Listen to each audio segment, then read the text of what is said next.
Sword of Coming Chapter 902. After Yi Yunyun took the lead to leave, Sui didn't say a word on the right. She immediately went down the mountain with her sword and went to Luobao Beach on the banks of the Tsingyi River by herself. Qiu Du took the girl Hu Chuling to travel along the ridge road to Zhangxianfeng. Between Luopa Mountain and Pushun, the two masters asked the punches, which opened the eyes of the old woman.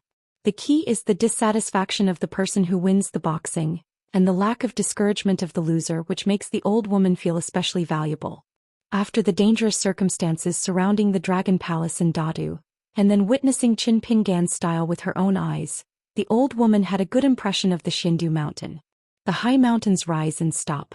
Not to mention that the green shirt in that one is still a sword fairy. The old woman looked into the distance, feeling a little for no reason. How can the mountains and rivers allow people to paint? The earth and the heaven are still separated. The old woman said in her heart, Vinegar Master will try to help you find a genealogy status in Xindu Mountain, but this matter may not be successful. Hu Chuling nodded without asking why Master changed his mind temporarily. The old woman hesitated for a moment and reminded, Vinegar, if you really become the ancestor of the ancestor here, don't be willful in the future. I believe you have already seen that the young Xianxian, although he is a very good person, look at that girl Pei. The martial arts level is so high on her master's side, she is still so disciplined and courteous. Cui Xianxia is about to become the lord of the sect. By her husband she is not the same as respectful. But what the old woman truly feels assured and trusting in Xindu Mountain is not even these so-called sword immortals, sect masters and Jijing, but the kind of smile from the heart. Qin Pingyan treats everyone and everyone treats Qin Pingyan. Like the two children whose names and identities are not yet known by Qiu Du, they seem to be full of unreasonable respect, dependence and closeness towards Qin Jianxian. This is actually a very strange thing. In the Haoran sect, there are young monks who have a lot of generations and realms from the old people. Many people have seen Zhang Li and worshipped in the Patriarch Hall on the road. They may not even greet them. Dare to fight, be cautious, be in awe, and be restrained, let alone meet a patriarch who founded a sect. Hu Chuling had a pair of watery eyes, his smile turned into a crescent moon, and his voice was soft and glutinous. I listened to Grandma. On Quta's side, the girl still likes to call her master Grandma in the dialect of her hometown. The old woman touched the girl's head. I don't know who will be blessed in the future to marry us in jealousy as a wife. Well, that young graduate named Chao Sunny looks very good. Also, Chao Sunny is still Qin Jiangxian's proud disciple. The old woman glanced at her jealously. It would be better if the two of them could be beautiful and happy. Xianxian family couple, old age together, full of descendants. The old woman laughed to herself. Sweeping the flower platform, Cui Dongshan and the two children reminded, Today's Tu Kongqun, you two remember to keep it secret and don't say a word to the outside world. Qing Chaolu nodded and agreed. As for Wei, Fei Naozi thought about what those some didn't do, and if he had that free time he could practice more punches and make another table of meals. Yu Xianhui is a person who likes to dig into the roots and wonders, it's a good thing, what's so shameful? If this is the hometown, Lao Tzu will ask who the sword has won with his true ability, and it will be awkward to beat the gongs and drums and the wine table brags and farts. Cui Dongshan frowned, a snow-white sleeve leaned back over his shoulder. Huh? Yu Xianhui immediately sighed. Listen to Sect Master Cui. Last time 9 of them were acquired by this big white goose with the supernatural powers in their sleeves. Except for King Sun Chun, the others were full of suffering, especially Bai Xian, who is not afraid of heaven and earth. Now I see Cui Dongshan. It's almost like seeing a ghost. Yu Xiaohui also remembers it fresh. It's okay, when I asked Jian Jian to beat Cui Wei, the next one is you, the big white goose. Cui Dongshan grinned. He put his arms around the slanted neck abruptly, his head knocked, and then lowered his voice. In the future I want to ask the sword to beat your master Cui Zhonglu. It is not easy. I still want to ask. Sword me the next sect master? I am so courageous, ambitious, admire and admire. Why, your kid is now ambitious and wants to usurp me as the sect master one day. Who borrows your bear heart and leopard courage? Quickly speak out and listen. Yes, body became stiff when he slanted back, immediately looked at Qin Pinggan and yelled, Sect Master Cui, if you are so innocent, I'm going to sue the hermit. Qin Pinggan turned his head and smiled. Since our next sect is the sect of Kendo and you are also a sword repairer, wanting to ask the seniors like Sect Master Cui about the sword is the meaning of the question in this mountain, and it happens to be you practicing the sword. Is there anything you dare to dare? I can put my words here now. In the future, whether you win your master or Cui sect master, I will invite you to drink.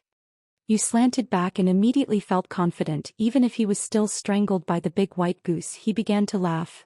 Hi my lord, then I have to practice drinking right now. I heard that the small wine shop in my hometown has countless wine bureaus, but Master Ingguan has never been drunk. Of course, the second shopkeeper has never lost money. Chen Pingon quipped. Actually, I drink moderately. It's just that the drunkards in the shop have too much alcohol, so I rely on my peers. Chung Chaolu feels a little regretful. If Nalan Yubi is here, she must have recorded this golden and jade good saying in the book again. Cui Dongshan Yufeng left the flower sweeping table, and there were a lot of tedious tasks waiting for him to solve. On the way to Yufeng, she secretly glanced at Huang Yiyun and Xue Fuzi, who were walking towards Mishue Peak. Found the white cloud, Yi Yunyun raised her head and waved to Cui Dongshan. Cui Dongshan is amazed, and he deserves to be an end martial artist who has just reached the first level of Guasian. Furthermore, Yi Yunyun's disposition is indeed related to her own Xindu mountain, majestic. After hesitating for a while, Cui Dongshan made up his mind and planned to meet Huang Yiyun alone for a while. The wind rushed, his snow-white figure drew an arc in the air, settled on the blue stone road between the blue cliffs, and when he came to Huang Yiyun he smiled. Congratulations to the master of Yes Han's martial arts. Yi Yunyun had already stopped, holding her fists in return, and frankly said, thanks to the help of Lord Chen Shan. Otherwise, if I ask Wu Tan about the boxing in the future, I will have a big problem. If I am not careful, I will have to settle down with the king of Luzhou. Nearly the end. Cui Dongshan sighed and stopped talking. Yi Yunyun smiled and said, Sect Master Cui has something to say. He is not an outsider anyway. Cui Dongshan said, it is true that after returning from the barren world, my husband was injured not lightly. He only talked about martial arts and he fell from Guasian to energetic. Otherwise he would not be able to negotiate with the old of Qinghu Palace. Lu Yuan happened not long ago. Yunyun's heart was shaken. When Qin Ping'an asked about a boxing with herself, she was only a little more energetic. She immediately turned her head and looked at Xue Huai. The last 2 furnaces of Yuhua pills given to us by Qinghu Palace, how many are left? Yu Feijian believes in Tanzhong law, no matter how many more are there, bring them anyway. Xue Huai was even more surprised than Yi Yunyun. The old master couldn't hide his stunned look. The fall of a pure martial artist was not a trivial matter. It was rarer and more troublesome than the fall of a chi trainer. But even so, Qin Shanju agreed to be with the master. Qin Quan of the game. Qin Shanju is indeed an upright gentleman, acting generously and upright, and a man of glory. It's no wonder that the young Qin Shanju was able to serve as the last hermit in the Great Wall of Jianqi, as a sword repairman in a foreign country. I believe that with Qin Shan's his character, the Great Wall of Jianqi will surely be well received and praised. I have to admit that now Pushun owes Xindu Mountain a favor from heaven, but such a debt of favor, is it not a kind of great deeds that cannot be met? Just a scan of the flower table and questioning boxing helped Master to reach the first level of return to the real. You see, Pu Shan Yun Chaotang has a deeper foundation, and Yugong for the entire Tongyi's Hao can also shock those monks from other continents who have misbehaving. Even if Wu Xing Wu Tan is not in his hometown, as long as the master has a solid state, he is a great sword immortal like Su Hao, who is extremely jealous and dare not ask the master about the sword easily. Cui Dongshan hurriedly waved his hand. It was not because of this that I complained to Yi Shan. There is old Lu sitting in Qingjing Mountain, and my husband's Yuhuawan is indispensable. The reason why I nag about this is just like what Yi Shan said. We are all our own family, there is no need to hide and tuck. Fortunately, Huang Yiyun is already a cultivator of the Yupu realm. If she is still Yuaning Dixian Tusk, if she wants to break the bottleneck and enter the 5 realms, she needs to face the demons. The consequences are unthinkable, and it is estimated that her husband will have to add a little more. It's a dull love debt. Cui Dongshan shook his sleeves, stretched out his hand and scratched his face and asked in a low voice, Master Yi Shan, can I ask you for the identity of the progeny of Pushun Yunkatang? But this matter regarding my true identity, Pushun has at most 3 people. Know that you Xue Huai Pomstan Rong. No problem. Yi Yunyun said quickly and nodded without hesitation. She knew that it was the trouble involved in Pushun's 7th fairy picture. The 3 of them walked towards Mishue Peak together. During the period they needed to pass by Zushan Qingping Peak, Yi Yunyun looked a little embarrassed. After hesitating for a long time, he tentatively said, Sect Master Cui, can you take the liberty to ask your husband who is he? How to practice boxing? Cui Dongshan embraced the back of his head with his hands and slowly said, in my hometown, in a foreign country, on a long journey, on the way home, in the mountains and outside the mountains, in the hearts of the people in the world, in the beautiful scenery of the mountains and rivers, in the sun and the moon, in the beauty of the world. In the mud of the world, where swordsmanship is like a cloud, after hope, disappointment and hope again, the husband is practicing boxing alone, asking questions about the world and asking himself about the boxing. Turning his head, the white-clothed boy finally smiled and said, so my husband never regards Xianxia as a great enemy, a mortal enemy or an old enemy. There is Xianxia in the world. There is a pure Xianxia in front of the martial arts road. A kind of great fortune, so it will only make Mr. climb higher and faster. Yi Yunyun heard the words, her mood was agitated and her thoughts flew over. After a moment of silence, she couldn't help asking, there is a Fengzhong Tudi newspaper, and it says that Qin Pingon asked for a punch at Gongdalin and Xiaoxi. Isn't the punch special? From start to finish, punches and punches? Cui Dongshan turned his head and sighed fiercely. Fart, what a thief dare to slander my husband with a conscience, it's so wicked. Yi Yunyun will be suspicious. Qin Pingon was at the flower sweeping platform and asked Pei Qian to imitate Yi Yunyun and Xue Huai to make punches. He had more than 60 piles of punches, and Pei Qian had already practiced like a 7 to 8. Even Yi Yunyun and Xue Huai's tricks to suppress the killer skills at the bottom of the box. Pei Qian also learned a lot, full of spirit, and passed on more than Pushun's diary. This put Qin Pingon, who had originally planned to put on the air of the master and help his disciples check and fill in the vacancies, into an embarrassing situation with nothing to say. Chung Chaolu thinks that Sister Pei's punching is of course very beautiful, but it seems that the hermit is still punching with others, which is better. Yu Xianhui felt that it was a pity that Bai Xian was not present today. Pei Qian stopped his figure and turned to look at the master. Qin Pingon smiled and said, not bad. Bringing Pei Qian to Qingping Peak, Qin Pingon smiled and asked, what did you want to say before?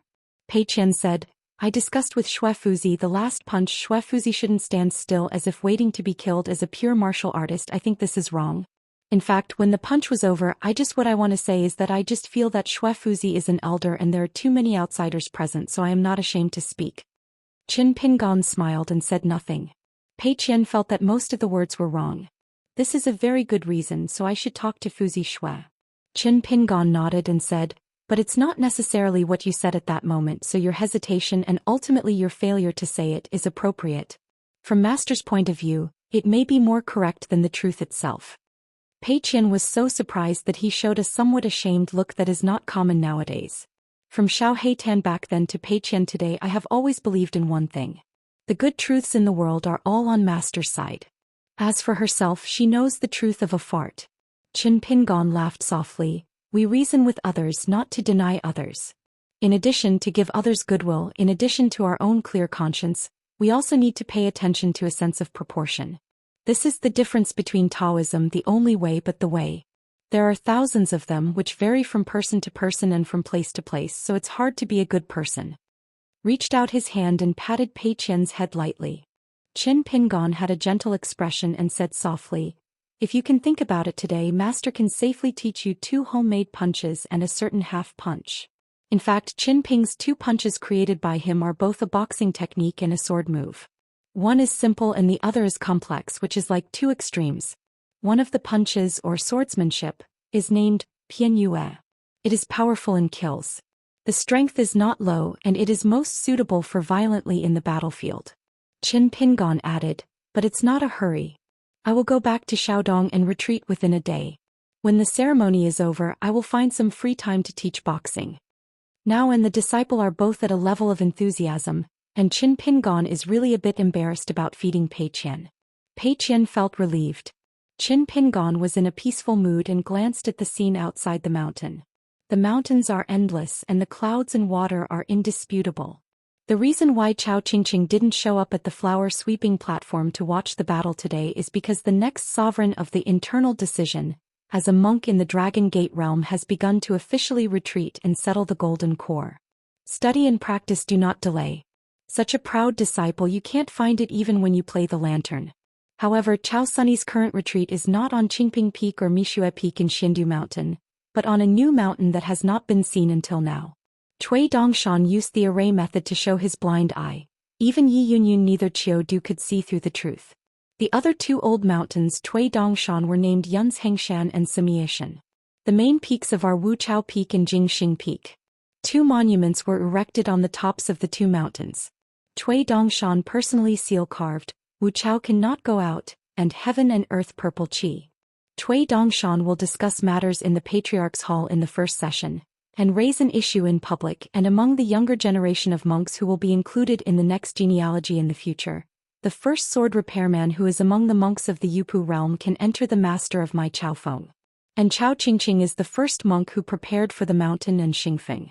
Obviously, Cui Dongshan intends to create a next sect tradition. Every next master of Qingping sword sect will be the peak master of Jing Xingfeng. So today the Qingping sword sect boundary actually has a rough shape, with the immortal capital clouds steaming and preserving three mountains rising side by side, one main and two auxiliary. Although Xiaomao built a hut on the side of Luobaotan, he actually paid attention to Chao Qingqing's retreat and the two questions on the top of the mountain.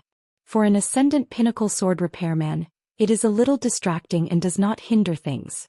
Xiaomao is now waiting for that Eugene to trouble him. That incident has nothing to do with my son, and it has nothing to do with Sovereign Cui. Yes, I copied your nest under the sea and emptied your family. Can you bear it? As long as the fat man nodded slightly, Xiaomao would only practice his hands with Yupu realm. Sweeping the flower platform, only Chung Chaolu and Yu Xiehui were left, two fellow villagers who were in a foreign land but didn't feel the slightest hardship, sitting on the railing and chatting together. Little cook, if you give you hundreds of years of work, you can't have the realm of our hidden officials today, right? It's necessary, it won't happen in 1,000 years. Why do I think you are so proud? What? Would you like to drink with me in the future? Forget it, master will be angry. Brilliant. Be afraid of master. What kind of sword repair? Among the 9 people of the same age by Xian Yu Qingzhang and He Xiangting, the 3 of them were born in poor alleys. Even Bai Xian's master would follow the tall walls and huge doors of Taixiang Street and Yuhu Street without half a coin. Relationship. And Nalan Yubin, He Gu Yao Xiaoyan, the 3 of them are all children in the big family. Sun Chun Wang, actually not bad, he is a distant relative of Sun Jian, a sword repairman in the Yupu realm. He slanted back and followed Qing Chaolu. They were not bad at all. There was no shortage of money at home and there was no big money. So it is said that a group of people is based on the origin, and the family is based on the inheritance. Anyway, each has its own life. In Jianqi Great Wall, I don't really like to compare this. Reincarnation is also a skill. If he is not convinced, he will be moved from the back alleys to those 5 streets by virtue of swordsmanship and combat exploits. Because the eldest sword immortal once set a rule of immovability, the house is in the upper 5 streets of the big family, unless there is no one in the family, otherwise there will be only one sword repairer in the lower 5 realms, regardless of age. All have to go to the battlefield to hand over their swords. If you feel that you will die if you go, then move early and move out of the 5 streets as soon as possible before the war. So in the Great Wall of Jianqi, apart from the fact that there are no graves, there is not even a so-called ancestral house. Even a few old sword immortals with lettering on the head of the city, their ancestors have moved their homes in history. Just like the Dong family, during the 100 years when Dong Sanging traveled alone in the wild world, he almost failed to guard his ancestral home. The 5 streets and alleys struck by iron, the sword repairs are like flowing water. Because of the relationship with Mi Dejiangxian, these children are not unfamiliar with the gold-branded Qingshanshan wine from the wine shop in their hometown, the Dumb Lake wine from the back and the innocent brands. Mi Dejiangxian used to be on the side of Luopa Mountain. He was a leisurely street slipper. Whenever he came to the worship platform, he liked to chat with Bai Xian most about the great achievements of Chunban's High and Summer Palace. He slanted back a few times. In his leisure time practicing swordsmanship, he just sat aside with a small bench and regarded it as a book. Listening to Miyu, there was an old Jindan monk in the wine shop where the hidden officer and the treasurer folded together. One day he drank high and he hung an innocence sign on the wall. On swordsmanship I can't beat Xiaodong. But if it's about drinking, even if I put 3 legs on the wine table I can easily win Xiaodong. If I am not convinced, come to me. After a beating, my nose and face were blue and swollen the next day. I took advantage of the opening of the wine shop just before dawn and ran again, but on the opposite side of the accident sign, I wrote one more sentence. Yesterday I was too drunk and drunk. Don't count. As a result, he sneaked home on the way and it was useless to go sneakily and he suffered another flying sword. Yu Xianhui said suddenly, "Little cook, we must form golden pills in the future, raise Yuan Ying and enter the 5 realms." Qing Chaolu nodded and said, "It is necessary." A group of 3 people left the South Sea Water Palace, stopped for a while at the Xielong Stone, and then went to the old site of the Dadulong Palace, which was connected to the sea. Finally, the group of 3 officially landed ashore on the west coast of Tonghishao. A middle-aged man of abundance, accompanied by a beautiful maid in colorful clothes, and a small, dignified man who obeyed. It was Li Yeho, one of the newly promoted 4 sea kings. When he set foot on the land, his figure was slightly stagnant, but he quickly returned to normal. The maid on the side is carrying a piano bag, named Huang Wan. She likes to eat silverfish in the book, and the master next to her happens to be the #1 book collector in the entire Howren world. The short man carried a short spear on his back. He is now a water ghost. He was an end martial artist before his death. By coincidence, he went to the Jiaoyue Lake where the owner had changed many times in history and served as the chief guest. Huang Wan most admires Lu Qi and at the same time most annoys someone who brags and does not draft. The Jiujing Wufu named Shimon, who was born in Luxiazu, is a terrestrial dragon with its roots and feet. Before, Shimon was in the former site of the Dragon Palace in Dadu, and he had a battle with his predecessors. At that time in the spectator team beside the true Dragon King Zhu, there was still a cowering young man. He habitually bowed his head and bent over, as if he was extremely afraid of Wang Zhu. Even when the young man was talking with Wang Zhu, his eyes were erratic and never dared to face Wang Zhu. Huang Wan smiled and said, "Mrs. Tan Dan knows how to be a man." This old master of Lushwiking, the road number Qingzhong, is now the master of land and water transportation. The fishing fairy who guarded Zilongxi back then seems to be in Jidu Beiju Luzhou now.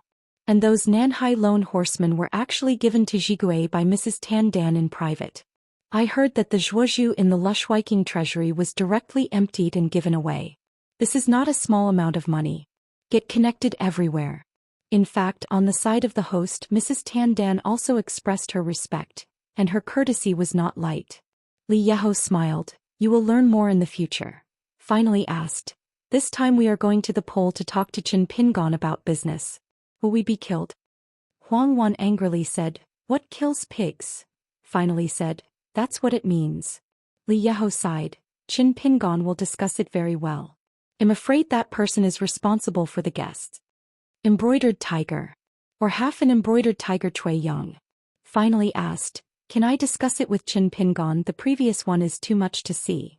Li Yeho shook his head and said, "This time is not appropriate, let's talk about it later." In the previous meeting at the Zhongtu Confucian Temple in their spare time, there were a large number of people and they all went fishing at the Mandarin Dakinju. The strangest thing is that these guys are mostly end-of-bound martial arts, and the lowest is also the mountain state. If you are a wandering martial artist, it seems that you are not qualified to sit and fish there. And among the great masters of martial arts, there is Zhang Tiaoxia, who is nicknamed Long Bow. There is a middle-aged man next to Zhang Tiaoxia, sitting on a bamboo stool that he carries around all the year round, with a small fish basket tied around his waist. In the eyes of outsiders, he has been wandering the ruins of the ancient battlefield all his life, and he does not ask anyone. Don't fight with people either. The fish basket around this person's waist is not the Dragon King basket, but a treasure known as the Wandering Immortal Cave, bottomless cave on the top of the mountain. It is rumored that it can raise tens of thousands of ghosts at the same time. Because this pure martial artist is too isolated from the world, I don't know his name. There was only one person who leaked his tongue with others at the wine table, calling him Lao Ji, the admirer of Mrs. Aoyama God's Tianzi, the kind who didn't dare to look at her from a distance, just look far away, miss her a lifetime of infatuation. There are also the masters and apprentices of Leigong Temple in Iashao, Peiaxiang and Lu Suiyu, Wang Fushuan of Baijiluzu, Wu Tan, the martial sage of Tonghishao, the chief guest of the Moon Lake, finished. In addition, there are many top sects and 10 dynasties. The total number of people must be a small 20. Only Pei Cup, Song Chongjing, and Li Er were not present at the time. The younger generation Chao Ci, Jing Qian, and Yu Yufu also did not appear. Of course, there is something to talk about Li Er's fist. The old man Wang Fuwan had a conclusion that the old man takes care of himself. After all, he was the only one at the time who really had a fist with Li Er. Li's second fist is not heavy and unhappy, so. Half of the mountain warriors have bet on the no-loss game of Liu's AI Aizhou, but of course they all bet that Chao Ci will not lose a boxing in the next 500 years. In fact, she is a pure martial artist and his lifespan is far inferior to that of a gas trainer. Even a territorial martial artist who has reached the top is only 300 years old. But there are exceptions such as Zhang Tiaoxiao or Tongyi's Hao Huang Yiyun and his ilk. This is also the reason why Zhang Tiaoxiao was the top martial artist in the world before the rise of the Pei Cup, and she sat in this position for thousands of years, but the old man was reluctant to ask people about it for many years. Zhang Tiaoxiao did. It's just like idle clouds and wild cranes just obsessed with fishing. The reason is very simple. In the eyes of the old man himself as a pure martial artist, it is the biggest impurity to be reluctant to die. Only Yu Panshui, the supreme emperor of the Xianmi dynasty, and a bully who claimed to be Zhou Paoshan, instead of treating money as money, they dropped 500 and 1,000 Guyuqian respectively, betting that Chao Ci would lose. Wait until the young hidden official was on Yuan Yang's side, under all eyes, and fought with the immortal Yunyao, and then on the Gongdalin side, there was a terrifying blue and white battle on the other side of the Gongdalin. So some people started to mutter, but unexpectedly Lu from AI Zhou gave a sentence which has been sealed. According to legend, in this gambling game the Lu family in Iashao, who was sitting in the village, gathered almost 40,000 Guyuqian and lost too. Therefore many old monks on the mountain as well as a large number of emperors, generals and patriarchs of the great dynasty, treat the bet as if they were to bet for the teacher, or for the direct disciple or for the treasury to save money for interest. Although the collection is late, you have to wait patiently for 500 years, but it is destined to make a steady profit without losing the income due to droughts and floods. The credibility of Liu's gold letter signboard is very strong and reliable. Those who have something good, the more they think about it, the more they feel that something is wrong. Don't you lose the game, Lu Jubao, this the god of wealth, would he lose if he rushed to Chao Ci early? 10,000 steps back and said, even if anyone really beats Chao Ci, the Lu family of AI Aizhou will also make a lot of money. Sure enough, there is no business in the world where Lu Jubao will lose money. In the Dadulong Palace site, after the three of Li Yeho left, the beautiful woman took off her boots and sat on the bank, dipping her feet into the lotus pond water, gently rippling ripples. Gong Yan remembered the previous confrontation. I still wonder how I can't understand how the young man in the yellow hat and blue shoes at the time found out the hidden traces of all of them at the same time, especially the Jade Daoist who was of fairyland and was extremely proficient in escape. The means were precisely traced by the wisps of sword aura, aiming at them one by one. The burly man said, "Is it because of his heart?" Gong Yan shook her head, not very similar, not to mention that a few of them, they are not young children who have just gone down the mountain, they will all be extremely careful when they are cloned, holding their breath. Not to mention listening to the heart of a monk. Not everyone can do it, just like the ordinary master at the foot of the mountain. Naturally he can't hear the heartbeat of others. On the mountain monks do the same to monks. Probably only Fu Lu Yuxian Dragon Tiger Mountain Zhao Tian Lai Fire Dragon True Man, these great monks who have ascended to consummation, may be able to listen to the voices of immortals and even monks in the same realm. Dao Hao Li Ba, who had quenched his palm, suddenly said, "It is a heartstring that is more subtle than the voice of his heart." Daoist Jade rubbed his eyebrows and said helplessly, "Could it be an ascendant swordsman? It's just that we are in the world, is there such a number one person?" Gong Yan quickly patted her chest and smiled charmingly, "I scared my old lady to death." Li Ba said, "Like the Taoist Nen and the fairy Chao Rong of Aquarius Island, it seems that they all popped up suddenly, just get used to it." In the water pavilion, Zhigui leaned against the railing, resting his cheek with one hand in a daze. At the bottom of the steps outside, there is a teenager standing with a slightly raised forehead. There used to be a four-legged snake in Mud Bottle Alley. Song Jisun, who was an eyesore, was thrown into the yard next door several times, but he crawled back every time. She was often stepped on the sole of the shoe by her maid, GQ, and repeatedly ran, otherwise it would be early in the morning to pick water from the lock well. After listening to some breeze, GQ returned to his house and saw it. He often kicked it. This young man who had not succeeded in refining the shape for a long time was given the surname Wang, Qiongju and Yusha by Zhigui, and he was rewarded with a Taoist name Hansu. The young man was carrying a glossy purple gourd on his back. Jiku turned his head and raised his chin. The poor young man immediately understood, moved quickly, hid in a place where the master could not see and stood, lest the master's eyes become annoyed. Zhigui laughed and said, I heard that there was an execution platform in the ancient heavenly court. There were a few magic weapons which were specially used to deal with the earth immortals and dragons who violated the heavens. In addition to the sword and the broken mountain halberd there are two more. The knife seems to be called Xiaotu and Zhangkan. That Zhangkan is in Qin Pingan's hands. I would have known that I would not let you watch the wind from afar at sea. When you two meet you will definitely dislike each other and then click. Click tut. The teenager shrank his neck in fright. Xiao Imo started to practice cultivation at Luobao Beach on the banks of the Xingyi River, saying that it was cultivation, but in fact it was turning a book. For today's Xiaomo, the only practice is to choose an avenue, above the road, no one has gone before, so that he can hope to be among the 14th realms.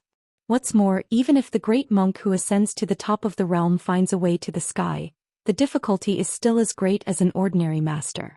Otherwise, for thousands of years, the number of monks in the 14 realms in the world would not be so scarce. Furthermore, Xiao Imo also set a threshold for himself.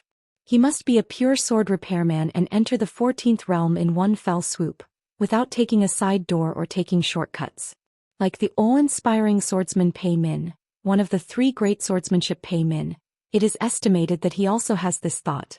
Anyway, this Pei Min Xiao Imo would definitely find a chance to ask Jian. Xiao Imo placed some futons and benches casually on the open space outside the hut that looked like a suntan field. Tui Wei on the right of Sui, the two Yuanying realm sword repairmen often go to Luobaotan to inquire about sword practice with Mr. Xiao Imo Qingchaolu and Yu Xiehui go as often, and Pei Qian will occasionally come to watch while he is busy at the ferry. As long as someone visits, Xiao Imo will sit on the bamboo chair under the eaves, with the bamboo stick on her knees as if. Cui Dongshan left Mishua Peak this day and came to a blue cliff on Qingping Peak, bending his fingers and gently knocking on the door. At the top floor of the Immortal Mansion, Qin Pingan calmed his mind, opened his eyes and nodded. Qin Pingan sits cross-legged with a green shirt and bare feet. Everything is kept simple. There are no extra decorative objects in the house. Compared with the previous case in front of Qin Pingan, there is only one more horizontal sword for traveling across continents. Cui Dongshan just stood outside the door of this small dongtiang, without any nonsense and talked to her husband. Fei Jin sent a letter from the Longgong site, saying that it is the new South Sea King Li Yeho, and he is coming to our side today as a guest. I guess he came to discuss the sale and purchase of the water transport in the Lulua River. The husband just keeps on purifying and practicing. The students can go to discuss the price with Li Yeho.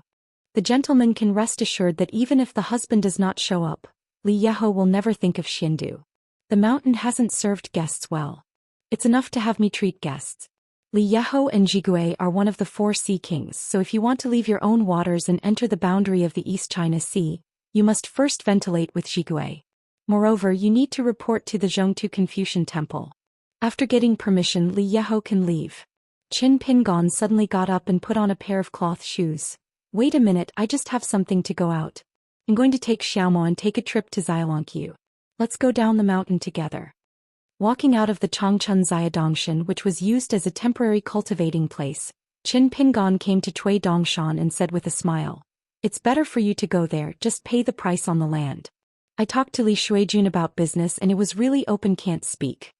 To say that he is a bag fast, Qin Pingan is really a bit emboldened, and he will never belittle himself, but is ruthless to kill familiar. Because Li Yeho, who was still at the Confucian Temple Gongdalan at the time, was still the Moon Lake Shuijun, brought a maid with a very high rank in robes, and an unsurprisingly looking martial artist. They visited the husband together. Li Yeho gave a gift at that time. The priceless piece of drunk as mud stickers, apart from the wine bugs in the copybooks, is extremely rare. The key is the copybook itself, which can be regarded as a large lake of 600 miles rich in water transportation, and it is an excellent place that the genus of dragons dreams of. The place of monasticism. After going down the mountain together, Cui Dongshan went to find Li Yeho. Qin Pingon found Xiao Imo at Luobaotan and went to Xianxia together. Above an intercontinental ferry. Millet grains, small heads swayed, small shoulders swayed, shoulders carried a golden pole holding a green bamboo stick and going around the ferry at night to watch the mountains. Uncle Bai Xian sat on the railing of the bow, holding the rail with both hands, looking up at the bright moon and exclaimed, "I am so valued by the hidden officer and there is a long way to go." Named the Dao surname and wanted to participate in the next festival by himself, that little hermit Qin Li received this treatment? The colorful world soaring to the city. The shop was closed and there was a man with a stooped figure standing behind the counter, drinking wine and looking at the wall. After the second shopkeeper leaves, there will be no new accident cards. Some people have made troubles, but they are finally passed away by the man. Some restaurants in Feishing City wanted to follow the gourd to draw a scoop and copy this action. As a result, no one was in favor of it and it was embarrassing to be a mess. Yup. Heaven and the world, the only one. How do you learn? Impossible. Think about it. Starting tomorrow, I will learn to write with the second shopkeeper. I will write a letter of appointment for Nayland Saihuan, who has never had a daughter-in-law. Beside Miss Zhou, she doesn't have a smiling face without me. This must be the case. Since Aoliang said it personally, I have to ask Miss Zhou. I will go tomorrow, the day after tomorrow. Please don't scold Aoliang anymore. Unlike me, you never scold him for a while. Whoever dares to be my face in the future, if you scold him for a while, it's asking someone Zhao Jian with me. Aoliang is a close friend at the gambling table and even a good match at the wine table. You actually don't understand his good intentions of my family, only I understand, so you can kowtow to me. My name is Miao Ran. As for the last name, it is engraved on the top of the city. Want to live in the jar all my life. Swordsmanship is not high, but I haven't been counseled. I heard from Aoliang that there is a kind of building called brothel in the world and there is a kind of wine called flower wine in the world, but the second shopkeeper said no. Who should I trust? Sun Juyuan is actually poor in swordsmanship, so he deceived women from other villages. I heard that Monk Howren, all pay attention to a good pen and inkstone for life and enjoyment. Don't they need to practice swords? The land sword fairy of the two realms of Jindan Yuaning. Haha, I'm so ridiculous. It turns out that the sword fairy there is cheaper than the drinks of the girl. Me de Xianxian can enter the summer palace, why can't I go? You King Mehu, you sword sages, listen to my advice. The left and right swordsmanship is actually so general, it is the number of 3 axes. If you don't believe it, go and ask the sword. Spring dreams are easy to find, but golden cores are hard to find. Zhong Yuan never came here to drink, I really missed too much.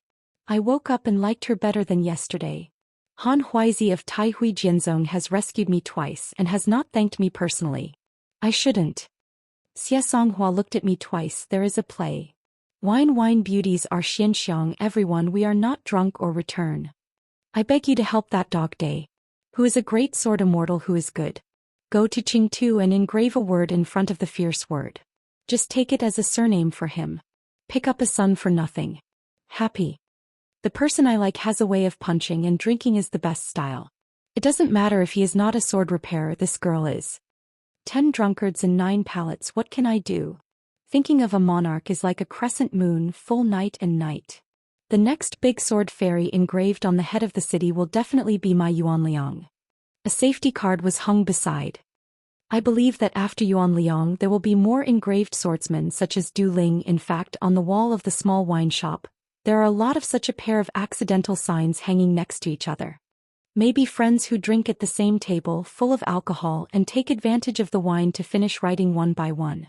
It could also be 2 Jianxiu who didn't know each other at all before, or just a familiar face, but never spoke to each other, just like a temporary visit and said hello. The second shopkeeper became an official and went to the summer palace, and it seemed that drinking would not have a taste. Luo Zhini in the summer palace is really beautiful. The second shopkeeper will get the moon first when he is near the water. The blessing is not shallow. What is the second shopkeeper? What is the new hidden official? I see you outside every time I squat by the side of the road to drink with him. How often do I call him by his name and call him Chen Pingon? Let's pull it down. You Huang Shou and the second shopkeeper drink again and again, and you can't wait to lower your head into your crotch, a lot of age, and laugh like a son. Someday there is really no need to fight, just go to Beiju Luzhou. Remember to call me together. As Lu Ji said, maybe the second shopkeeper is a woman and she hides so well. No wonder Yu Yufu is so fierce. It turns out that women embarrass women. So what about girl Ning? Worry. Reading for good luck, peace and tranquility. At first glance I borrowed it from the second shopkeeper, but the words are good. Quit drinking is harder than practicing sword. What's the difficulty of quitting alcohol? I quit every day. Nothing happened today. It's safe and sound. Sort of coming. Chapter 903. The moon star is faint and the mountain is getting higher. The tip of his ears moved slightly, and he suddenly turned his head to look into the distance of the night, and said in a deep voice, "Master, the embroidered tiger is here." Li Yeho hummed, reminding them with his heartfelt voice, "Remember to pay attention to the wording. No matter what Mr. Cui said to me next, even if you have heard it, don't worry about it, let alone take care of it." The maid, Huang Wan, who was tuning the strings, raised her eyes along the final line of sight. It was vaguely visible that there was a white figure in the distance, which seemed to be against the ground. Suddenly her figure was held high again, and Huang Wan's line of sight continued to rise. Pick, the bright moon hangs in the air. The shape of the mustard seed just turned its back to the full moon, and the person accelerated the wind and suddenly hit the mountain top like a person in the bright moon relegated to the world. Huang Wan put the guqin into the bag again and stood behind the master with the finale. The young boy had a red mole on the center of his eyebrows, dressed in white, and his large sleeves were dangling outside the mountain. Even Huang Wan is a tough Taoist man who has to admit that the young man in front of him is shining brightly, making the mountain and moonlight eclipsed. It is really a wind who is not losing his master. Cui Yang visited Jiaoyu Lake twice before, and the maid Huang Wan happened to be not in the Shui mansion. She either went to Yanji Mountain to find her friends in her boudoir, or went to Baiwafuti. Have friends come from afar? Li Yi's eyes were bright and he seemed to be waiting for this day's reunion. He had been waiting for years, put away the yellowed and old PU fan in his hand, and then took off the mask covering his face. He was a beautiful man and stood up and said, "Yeho has seen it.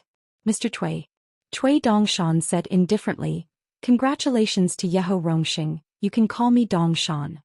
In the past, the 3 Five Lakes kings, including Li Yeho, were based on the Golden Jade genealogy enshrined in the Confucian temple to enshrine the gods of mountains and waters. They became kings of the 4 seas on the basis of their rank theory. They are just flat, but now they have great authority and extensive jurisdiction. Far beyond the past. At the same time, the 3 big lakes in Immerse Lake have made up for the lack of the 5 lakes, which is a veritable promotion. Li Yeho smiled and nodded. Among the big figures who publicly fought against Howren Jiaxing in the past was the Moon Lake sovereign Li Yeho. Therefore, after Li Yeho became the king of the Great Lakes, even if the Moon Lake was among the 5 lakes, it was actually the closest to the Confucian temple, but Li Yeho was always not close to the Confucian temple, and was estranged from the saints and sages. He and Cui Yang, embroidered tiger, can be regarded as old acquaintances. Of course, there is a big difference in age between the two sides because Li Yeho and Bai are also people of the same age and they came from the same country. Li Yeho was born as a tycoon and a great minister in the temple. Bai also belongs to the opposite, you mean. Later he also caught a glimpse in the capital. Then the boats were distributed and drifted away, so the two of them did not have much to do with each other. On the contrary, in the past years Cui Yang, Zhu and Zhou Xian had visited the Moon Lake together. Within a 10-year period, the two sides had 8 consecutive hands-on talks. The other party was allowed to take long exams without time. As a result, Li Yeho almost lost the book warehouse and half of the Moon Lake. Because there are a total of 8 games, Li Yeho wins 7 games and loses another game, and even the identity of Dahu Shuijun is gone. The reason for the handicap was because the opponent took the initiative to give up the bet he deserved after winning the chess. Afterwards, Li Yeho hand-talked the 8 rounds and compiled them into a book of Autumn Water Book, and kept repeating the games, only to discover the mystery, and the difference between the two sides' chess strengths was much greater than he had imagined. It was a huge disparity. However, in addition to the introduction of the king into the urn in the first game of chess, Xu Hu also showed the enemy's weakness in the other 7 games, but it could make Li Yeho unaware, always thinking that the loss of chess was just a difference. Later, when Cui Yang rebelled against the Wenxing line, he also secretly walked through the Moon Lake house. Cui Yang asked him if he would like to travel a long distance and do something for this world, but he was turned down by Li Yeho. Cui Yang didn't seem to be disappointed either. Before leaving, he just saw the chess book on the table and casually said with a smile, "It is better to change the name of the chess book to Pawn Bull Book." Li Yeho, who was born as a Taoist priest, was only dumb and silently sent the embroidered tiger gift out of the country. It's not that I'm afraid of getting into trouble, nor is it reluctant to be the Shuijun. But after Li Yeho became a god, he became more and more disinterested, as if all his ambitions had been lost to the once selves, once talented. A child prodigy, a young Taoist priest who was ordered to live in a secluded mountain in the mountains but had a heart for the mountains and rivers. He came out as an official to turn the tide on the fallen young civil servants. He continued the country, repaired the mountains and rivers, saved the people in the middle-aged and twilight years, and finally succeeded. Turned into a of mountains and rivers, no longer caring about family, state and human affairs, just buying books and collecting books, novel. Repairing books. Cui Dongshan turned his head and changed his face. He smiled and joked, "Brother Killing, how come you haven't seen him in 100 years and his level hasn't risen but he is taller? Is there a unique secret? Why don't you teach me?" The short man blushed and said dully, "Nothing, Mr. Cui, don't talk nonsense." On embroidery tiger Cui Yang sighed, bowing his head and acknowledging it was not ashamed. As for why Cui Yang became a young man, God knows. Isn't it normal for strange people to do strange things? Before coming, the owner had reminded him and Huang Wan, if he saw a young man whose name was changed to Cui Dongshan, he could be regarded as an embroidered tiger. Huang Wan didn't realize until this moment that the man beside him seemed to be more than an inch taller. No, it was a full 2 inches. She suddenly wanted to understand the mystery and said angrily, "Finish, did you get kicked by the donkey in your head and you have to learn from all young even this kind of thing?" It turned out to be the one who finished learning that dog day, and the mystery is hidden in the boots. Someone had brought a young scholar and an old man in yellow clothes with a fairy-like bones to visit Jiaoyue Lake together. Then on the other side of the steps, the guy took off his shoes and put them back on immediately. It's good for the young scholar to say that from beginning to end he was well-mannered and polite, but the yellow-clothed old man next to the young man was really unexpected and surprised Huang Wan. At the time he was in the water mansion and he was unpredictable. Very high, and soon became famous on the side of Yuanyangzu, claiming to be a Taoist, and hitting a blockbuster as soon as he shot it, and the face of Nan Guangguang, who was also a great monk in the Ascension realm, was lost. Li Yeho opened the door and said, "I believe Mr. Cui knows exactly what Yeho is asking for this time, so he can make a price." Cui Dongshan smiled and said, "It's rare to retell the past. Why not talk about things while playing chess?" Li Yeho said, "As long as there is no bet, Yeho can leave Tongyi's Hao later and bite the bullet and accompany Mr. Cui to talk about a round." Cui Dongshan persuaded, "Small gambling if you accidentally get out of the moon game by Yeho, isn't it a Lin Mei Tan? I can let it go first."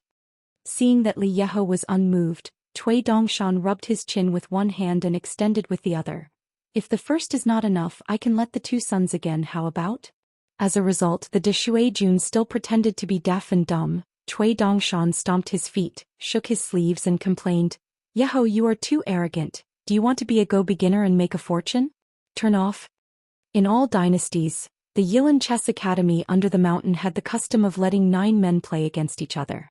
If a chess player wanted to enter the room and gain a rank, he had to pass the 9-sun pass of the national chess player. It seems that Li Yeho has made up his mind not to talk to Cui Dongshanshu, but smiled and said, "Mr. Cui, let's just talk about business. Yeho is not here for a tour of the mountains and water. He needs to return to the South China Sea to the ferry immediately. Xiandushan has a lot of work now, so I won't waste Mr. C's precious time." Cui Dongshan sees that the other party is not getting the bait, so what a way is it? "I was so afraid of being bullied by the back then. I couldn't hold Li Yi his head to play chess. I had to talk about business. My husband will sell you at most. Transported into water." Li Yeho asked immediately, "Is Mr. Chen currently sitting on 10% of the Luluo River water transport, or 10% of the entire Luluo River water transport in the past?" Cui Dongshan smiled and said, "It depends on the sincerity of Brother Yeho." Li Yeho thought about it a little bit. "No matter what kind of 10% water transport, I will show the sincerity that I expected." Wenxing Hedao is located in the broken mountains and rivers of the 3 continents including South Pasuo Island, and Li Yeho, as the great water monarch who controls the circulation of the South Sea, can adjust the flow of water in an appropriate amount without breaking the prohibition and being accountable by the Confucian Temple. Is not a fake public aid for personal gain. During this trip, Li Yeho didn't intend to fight the embroidered tiger at all. What kind of price should be set? If you don't make any changes, you can do it. If it doesn't work, I will leave.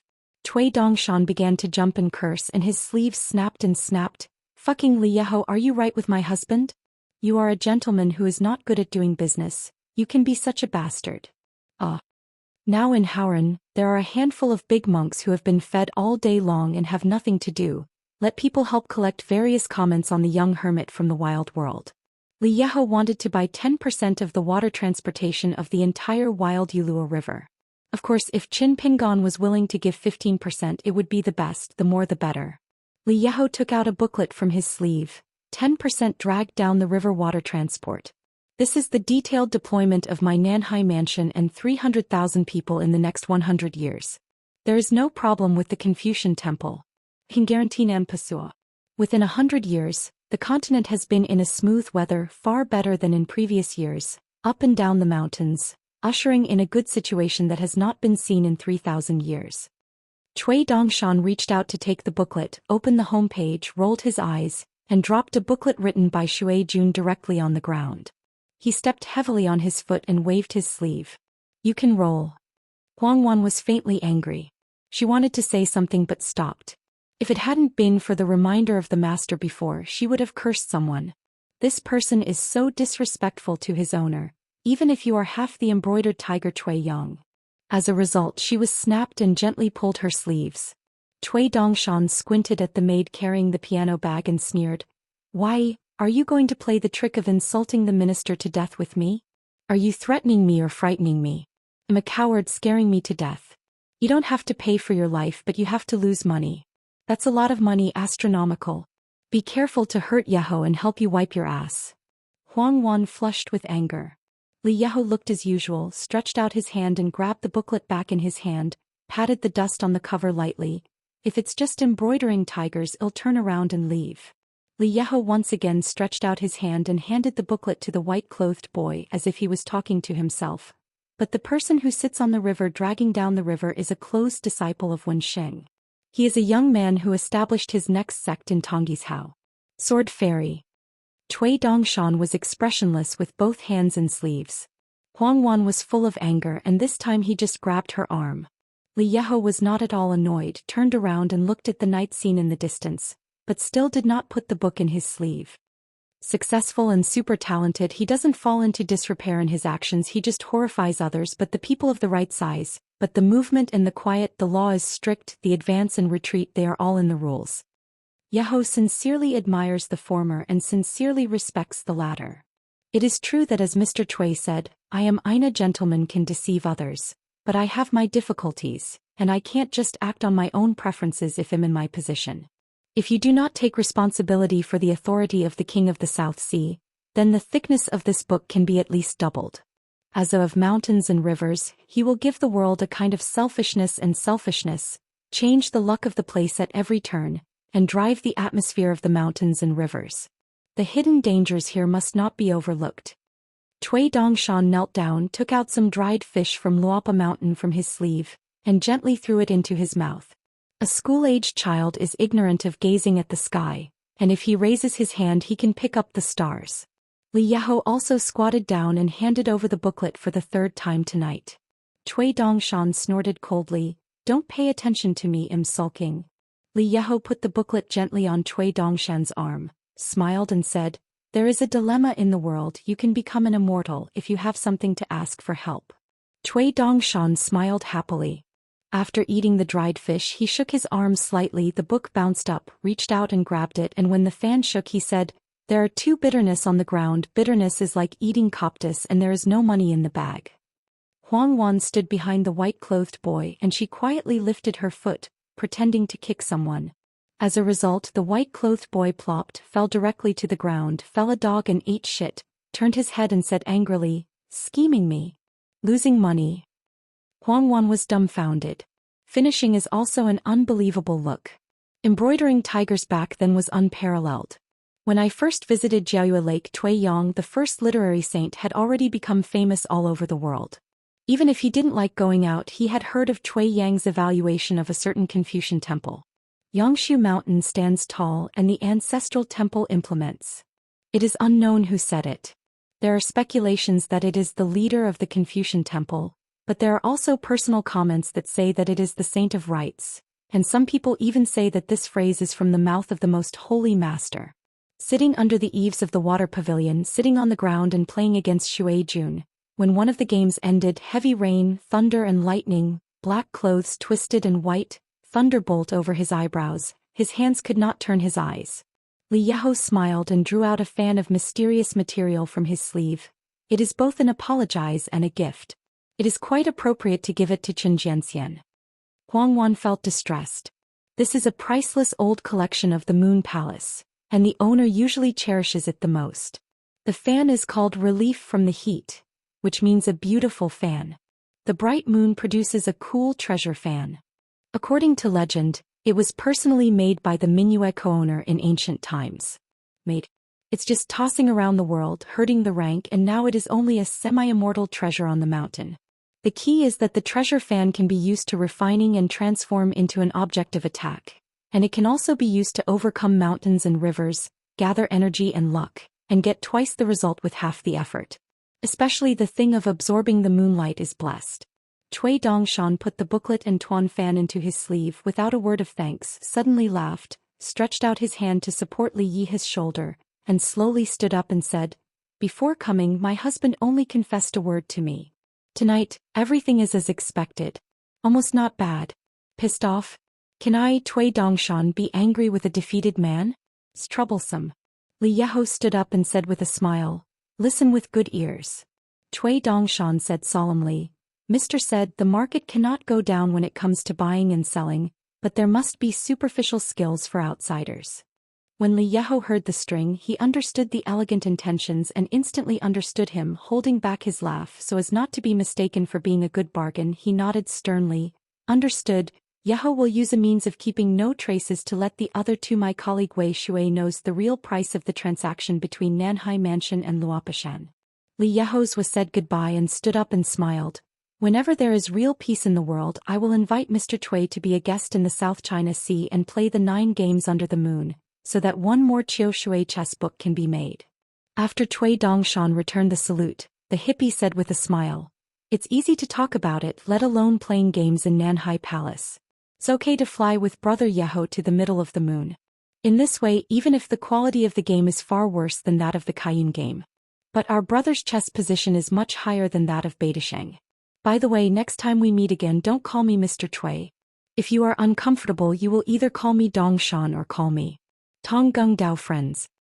Cui Dongshan now has a new Taoist name for himself, Tonggung. Li Yeho nodded, ready to leave the land of Tongyi's Hao. Cui Dongshan asked tentatively, "Don't you really go to my Xindu mountain to sit?" Li Yeho shook his head and said, "No, there are a lot of things in Shui Mansion, so it's not appropriate to stay ashore for long." Huang Wan asked softly, "Why did Qin Shanju become your husband?" Cui Dongshan can't stand this lady with long hair and short knowledge, and he rolled his eyes and said, "Learning to be a teacher and a model, why my husband can't be my husband? I can't be a student of my husband." Li Yeho said roundly. In fact, Huang Wan admires the hidden official very much. Huang Wan nodded his head. This is a fact.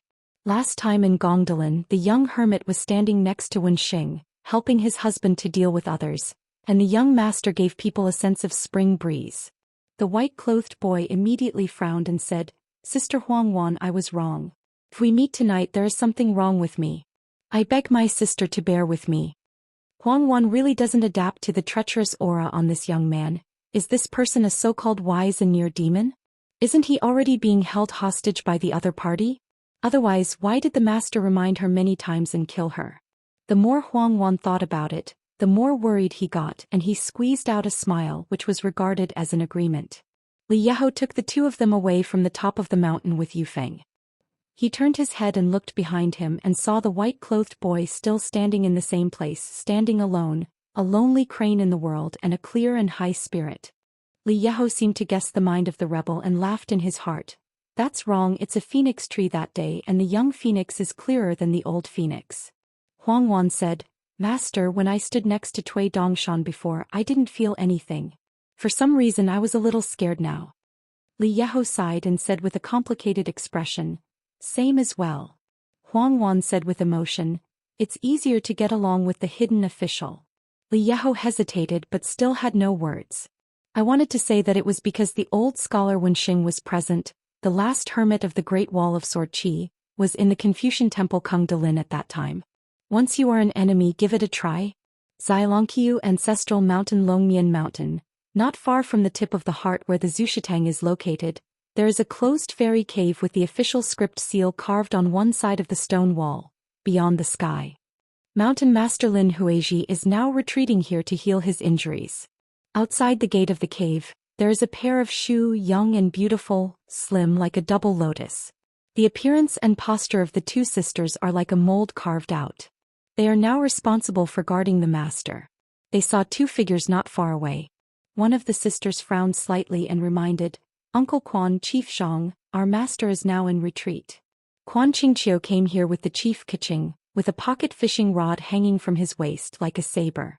Wrap the pole body with silver silk thread like moonlight. This one of his own ancestral zombies, one of the magical powers, can be regarded as a half-dragon king basket, which can use a round of bright moon in the water as a fishing bait, to catch the genus of the dragon and many rare water descendants, but it cannot be kept. There are 2 yuan ing on a mountain, and in today's Tongyi's Hao, it is already an extremely top-notch mountain. The Golden Summit Temple and the Blue Tiger Palace in the northern part of the same continent have no such luck for the time being. Quan Qingqiu turned a deaf ear to those 2 mediocre little hooves and said in a loud voice, Senior sister, Master Zhou Xian has been here for a long time. As the owner of the mountain, if we have been dragged down without seeing us, it would be too bad. It's plausible. The ancestor of the Shangzong, named Situ Mengjing, was named Dragon Beard. He is also an immortal with a great reputation in Middle-earth Shenzhou, where people are like clouds. His family is one of the top tycoons in the Middle-earth God continent, similar to the Miyunxia family of Iai's Hao or the Yunlin Jiang family of Aquarius. The branches and leaves of the Situ family spread across several continents. Except for the main shrine in the central earth Shenzhou, there are a large number of branch temples and branch temples, and besides this master, the Situ family has many talents. The mountain under the branch is continuous, and the mountain is the fairy teacher. There were only 2 sword immortals in the upper 5 realms. One of them had been to the Great Wall of Sword Qi, where they practiced swords and killed demons for many years, and returned to the Haoran world alive. Unfortunately, they never had the idea of establishing a school. It's just that the sword immortal of the family hall in Luxiazu has nothing to do with Delongqiu. Even with Situ Mengjing, he is at most distant relatives and he is notoriously bad-tempered. In his early years he was in his hometown. He often broke his wrists with Pu He, who is also a sword fairy and has a worse temper, and has asked the sword several times. I heard that the 2 have visited the Great Wall of Jianqi. They still did not agree and they still disliked each other. They have never drank at the same table. Liqueur. Inside the cave there was no movement. Too lazy to continue to whistle around with her senior sister, Quan Qingqiu pretended to sigh and said earnestly, Sister Yukinjuli should be good. It is really not appropriate to be distracted by the tedious routine. It is better to just retreat and heal your wounds. Junior brother can promise something today. After the time of Jiazi, regardless of whether the senior sister has already left customs by then, whether or not the bottleneck of Yuaning can be broken by a blessing in disguise, the junior brother is willing to relinquish the identity of the mountain master, and those who can live. On the side of the chapter, the heart is shaken. The dog day. Is this going to force the palace? This person with the surname Quan is really not authentic. He didn't greet him at all in advance. I thought that Quan Qingqiu came here to invite senior sister Lin Huizhi to leave the customs. At any rate, I saw the uncle from Delongqiu, otherwise it was indeed inconsistent with etiquette. Lin Huizhi's current so-called retreat, although it is hard to say what kind of situation is waiting for death, but anyone with a discerning eye knows that it is destined to be hopeless. As Xiao Longqia's chief guest, he is actually a face-to-face figure in the mountain, like a plaque hanging in the hall against wind and rain just for outsiders.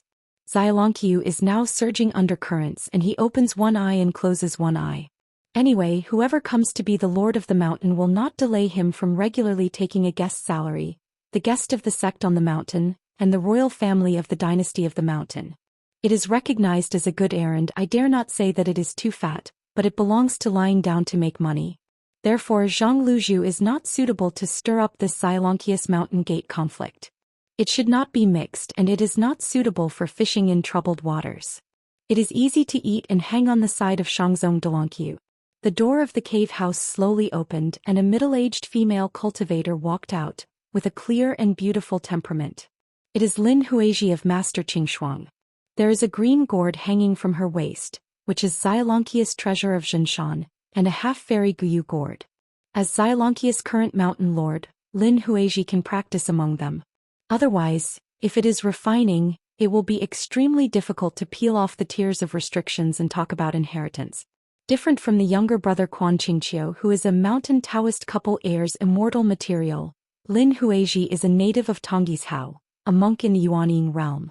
And her younger brother Quan Qingqiu, who was in the Yuanying realm together with her younger sister, personally created the wild garden for the immortal masters from other towns to visit, and won a lot of good reputation on the mountain. However, he was born in Shangzong. Only when he was young he came to this practice from Shangzong Delongqiu, and worshipped the former mountain lord as a teacher under the instruction of his parents. Lin Huizhi looked cold and indifferent, and glanced at Zhang Luzhu, who was standing beside her junior. The old Yuan Ying with the road name, Narcissus, immediately called the chief inspector. "I have seen the mountain lord." Lin Huizhi said, "I went to meet Huang Ting, so I went to see Uncle Zhu." Quan Qingqiu smiled and said, "Then I will go to Uncle Zhu first and wait for senior sister in Panasonic." In the ruby-pointed hut, Huang Ting and a young girl are eating taro simmered over charcoal fire. Huang Ting glanced at Linghu banana fish. The girl was sitting opposite the brazier, exhaling gently towards the hot potato in her hand. In Huang Ting's view, a Xianxia mountain was full of decay and stagnant water. If she were Delongqia's sect master, she would have no face to tell people that there is a down mountain called Shaolongqiu in Tonggishao. There were three main forces that had coveted Taiping Mountain. In addition to Xianxia, there were Wan Yaozong and the Yu dynasty. As for Quan Qingqiu, who looks like a dog, he is actually a watchdog who wags his tail at Jindingguan. He has a good name in vain. When Huang Ting asked Jian Xianxia and struck Lin Huizhi with a sword, it was not wrong to wrong her. Without the acquiescence of this female mountain owner, how could Quan Qingqiu let a chief guest clerk run to the Taiping Mountain to stay there, calling friends and friends to look in the mirror every day? In fact, after Qin Pingon took a trip to the Ruyijian, Huang Ting was about to leave here to go to the capital of the Yu dynasty, and then return to Taiping Mountain. Had it not been for the Linghu banana fish on the mountain, even if Huang Ting had left Xianxia within 100 years, no matter whether the mountain owner was her or Quan Qingqiu, he would not want to repair the Patriarch Hall. Every time the Patriarch's Hall is repaired, it is equivalent to asking her about the sword. Moreover, Huang Ting had a natural instinct that Quan Qingqiu must have colluded with the Wild Monster clan. It's just that she can't show any evidence. The Middle-earth immortal named Dragon Beard came to Xianxia down the mountain. Looking at Qingqia's favoritism, he was not satisfied with the owner of Lin Huizhi. Although this immortal has always stayed simple after he arrived at Xianxia. Even the last time Qin Pingon broke into the mountain, the other party did not show up. But his existence itself has already brought a tremendous amount of pressure to all monks Shaolongqiu who are biased towards the mountain lord or who choose to be neutral. If money in the world is a heavy rain, it seems to be pervasive and omnipotent. But power is a heavy snowfall. Facing the snow outside the door, the people inside the door will be daunted and it can really freeze to death. If it hadn't been for a certain will from Delongqiu, Quan Qingqiu would definitely not dare to make chaos on the side of senior sister Lin Huizhi today. The upper beam is not straight and the lower beam is crooked. The ancient Panasonic stone table has an endgame. A middle-aged man with a natural look bleak and miserable sat at the table and watched the unfinished chess game. He stretched out his hand and twisted a virtual chess piece. In an instant there was a brand new chess piece on the board. The original position appeared, and the chess pieces in the man's hand dissipated on their own, and the ancient chess game remained the same. Worshipping the moon and refining qi, pulling the stars, undoubtedly immortal handwriting. Therefore the table is not only a game of chess but also a game record but also a formation. There are only 81 chess pieces on the table. If 108 pieces are played on the chessboard, it is a complete array with good time and place. This is similar to the antique shop. The product is incomplete and the price is too much different. For example, a set of 12 flower cups secretly made by Biwafuti. If only 11 are collected, even if only one flower cup is missing, the price may be as much as doubled. The man set foot on Xianxia across the continent this time, and he can barely revisit the old place, but it is nothing but a human being. Back then, Master once played chess with a young immortal, and it was Han Jiangshu, the contemporary lord of the Wanyao sect of Sanshan Blessed Land. I heard that this person wants to start the next sect now, but for some reason, there is no definite movement since the delay. Logically speaking, with the rich heritage of the Sanshan Blessed Land, the long inheritance of Wanyaozong, and the realm of Han Jiangshu's own cultivation, the establishment of the next sect will only be a matter of course. The reason why he traveled across continents with his master back then was to meet Lin Huizi's teacher. At that time, De Longqiu had high hopes for her, hoping that she could use Xialongqiu as a land of Longxing in Tongyi's Hao, and when she reached the 5 realms she could start her next clan. According to the rules set by the Confucian Temple in the early years, the branches and leaves on the mountain may be more rigorous than the clan pedigree under the mountain. For example, if you want to start the next sect in another continent, the founder of the next sect must become a Yuan Ing in the local area and then break into the 5 realms. Instead of sending a jade pure monk at random, you can start a sect. Feel free to add leaves and branches. Moreover, such things as the establishment of sects by outsiders are very taboo and are excluded. After all, a foreign power, once the sect is opened, will share a piece of the pie, swallowing the surrounding landscape, aura and avenue fortune. Just like the Pima sect in Luzhou North Ju when it was founded, there were continuous ups and downs and heavy casualties. It was hard to come by. The Skeleton Beach took a firm foothold and as a result, it became a neighbor in the Ghost Mythical Valley. It has been regarded as a loss-making business by the major sects of Middle-earth, and it was treated as a negative example. For example, in the past few years, Yu Guizong successfully established Zhenjingzong in a place called Shijianhu in Beipingzu. The old Lord Sun Yuan sent Jiang Shangzhen and Wei Ying to serve as the next sect. These 2 monks later they all became the lord of the upper sect. Thinking how rebellious Jiang Shangzhen was and how talented Wei Ying was, but in that book Jinhu he still gave way to the Song Court of Dali. These are all proofs that the creation of the next sect is not easy, and it is even harder to gain a foothold. Therefore, in history, there are many large Chinese sects who want to create their next ancestry in other continents. Those who can do it will be infallible. Among these 2 or 3, most of them have not been able to continue the thousands of years of incense. This is like a child of a government official who has a hairpin for generations. When they leave Beijing to become an official, they often run into obstacles everywhere. They are always hard and soft. They will eventually achieve the achievements of their parents. After all, there are still a few people who are in the center. Quan Qingqiu walked here with Zhang Luzhu on foot.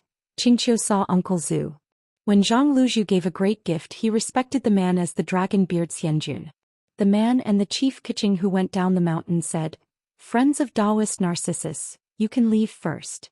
The old Yuanying was flattered, saluted and said goodbye, stepped back 3 steps and then turned around, walked a long way out and dared to leave the Zushan mountain by Yufeng. Situ Mengjing said, "Sit down." Quan Qingqiu took the seat immediately. In Dalongqiu Mountain Taoism, Quan Qingqiu's parents are a pair of mountain Taoists, and the immortal in front of him happens to be the preacher master of that pair of Taoists. Because of this relationship, Situ Mengjing was regarded by Brother Xialongqiu as supporting Quan Qingqiu, and it was reasonable. The masters of Lin Huizhi and Quan Qingqiu, after arriving at Tongyi's Hao, broke the border early and took advantage of the situation, but when they were in Yuanying state they were mistaken by emotions and failed to enter the Yupu state. The demons were in trouble, the retreat failed, the so-called under the mountain the fragrance disappears and the jade perishes, and the death on the mountain disappears. Poor woman betrayed her true feelings when she met others. However, there were 15 and 16 women's waists, just like willows curled weakly. Situ Mengjing asked, "Quan Qingqiu, did you associate with the wild monster race back then?" Quan Qingqiu's expression remained as usual, and his tone was calm and said, "Patriarch Mingjian, there is no such thing. The immortal Matsushita does not speak, his own pine waves are like a natural sound." Quan Qingqiu regretfully said, "Sister Lin's practice has been too smooth in her life, and her Taoist heart is not tenacious. She failed in 2 retreats, so she has no confidence in the matter of breaking the boundary. She always feels that her deadline has come and she has been imprisoned by Huang Ting. After slashing with a sword, she naturally became more desperate. Uncle Master and Senior Sister Lin will come later. Can Uncle Master persuade her to help awaken the person in her dream? Yuan Ying Dixian has lived in the world for 800 years. Coupled with some means to prolong life, there will be a saying, Qianxia on the mountain. As for the suffix long live on the mountain, the so-called proving the way to live forever and live the same life with the heaven and earth, is a feat that can only be done by the monks of the 14th realms in the legend. Seeing that Uncle Master was still reluctant to speak, Quan Qingqiu carefully brewed her words and said slowly, if Senior Sister really wants to keep her identity as the Mountain Lord, she can open the skylight to speak brightly. You don't have to splash dirty water on me with Uncle Master in secret, Xiaolongqiu. No matter what the patriarch's ancestors are discussing, they report to the ancestors of Dalongqiu, saying that I tried to usurp the throne. In fact, it does not matter. Anyway, when the door is closed, they are all their own family members. It's just that I didn't expect that Lin Huiji would use this kind of tricks to keep the position of the Mountain Lord and humiliate my reputation. It's nothing. It's not a big deal that it will cause the Shangzong to be held accountable by the Academy and even the Confucian Temple. Once those rumors spread, the consequences are so serious, not to mention that the Shanshui Dibao has now lifted the ban, and the Immortal family who is jealous of the Shangzong will surely promote the situation in secret and publicize the matter. Sister Lin's move is unforgivable. It is simply ungrateful and ashamed of the sect. Cultivation of the door is tantamount to revenge and revenge. This Lin Huiji is really frustrated. Hearing this, the fairy still looked calm, just staring at the chessboard endgame. This Quan Qingqia's parents and 2 disciples are not as talkative as their sons. Situ Mengjing suddenly stretched out his hand and grabbed a handful of pine needles in the palm of his hand. The palms pressed against each other and rubbed it carefully. Then he spread out the palm and the debris was scattered in all directions. Among them there were dots of talisman light, which was unusual. Quan Qingqiu didn't dare to say anything more, worried that he would be superfluous and annoy the Uncle Master. Dalongqiu, who doesn't know this ancestor, likes being clean and troublesome. Situ Mengjing finally said, after you leave, tell Lin Huiji to keep her in retreat. Quan Qingqiu was secretly overjoyed in his heart, got up to say goodbye and obtained the decree of Uncle Master. The overall situation has been decided. It must be that Lin Huizi's retreat will not be able to get out, and it has caused unpleasantness in Uncle Master's heart. After Quan Qingqiu left, Situ Mengjing stood up and found an ancient pine and an old tree that has gone through winds and frosts. There is still plenty of business, but it is a pity that young people have no old interest. This Immortal is a son of a wealthy clan, or from Wufanger. He is full of spirit, fresh clothes and angry horse, arrogant. Later the prodigal son probably turned his head back, but fortunately he didn't lose his head. The fairy held the pine with his hands, turned his head and looked at the thatched hut in the distance and said in his heart, Huang Ting, can you come here to tell? Huang Ting took a small pile of hot taro in his sleeves. After he walked out of the hut, he shrank the mountains and rivers and stepped to Panasonic. He sat directly on the stone bench, peeled off several taro skins and put them in his mouth together. Drumming, slurred and said, let's talk. Where to fight? You come to pick a place, I can discuss it easily. Sitting across from the stone table, Situ Mengjing said in his heart, Quan Qingqiu coveted the Taiping Mountain Minjiweijing Taoist rhyme without authorization and tried to steal the Taiping Mountain ruins. I have to apologize to you for Dalongqiu Patriarch Hall. If it wasn't for you, in Xianxia, I will take a trip in person and come to apologize. Huang Ting sneered, remains. The fairy said, I made a mistake and I will apologize to you again. Huang Ting said, keeping the right to Qingqiu is a scourge. As long as you have done some things, you will definitely not be able to keep the fire out of paper. Situ Mengjing said, I'm looking for evidence, but it's not very effective.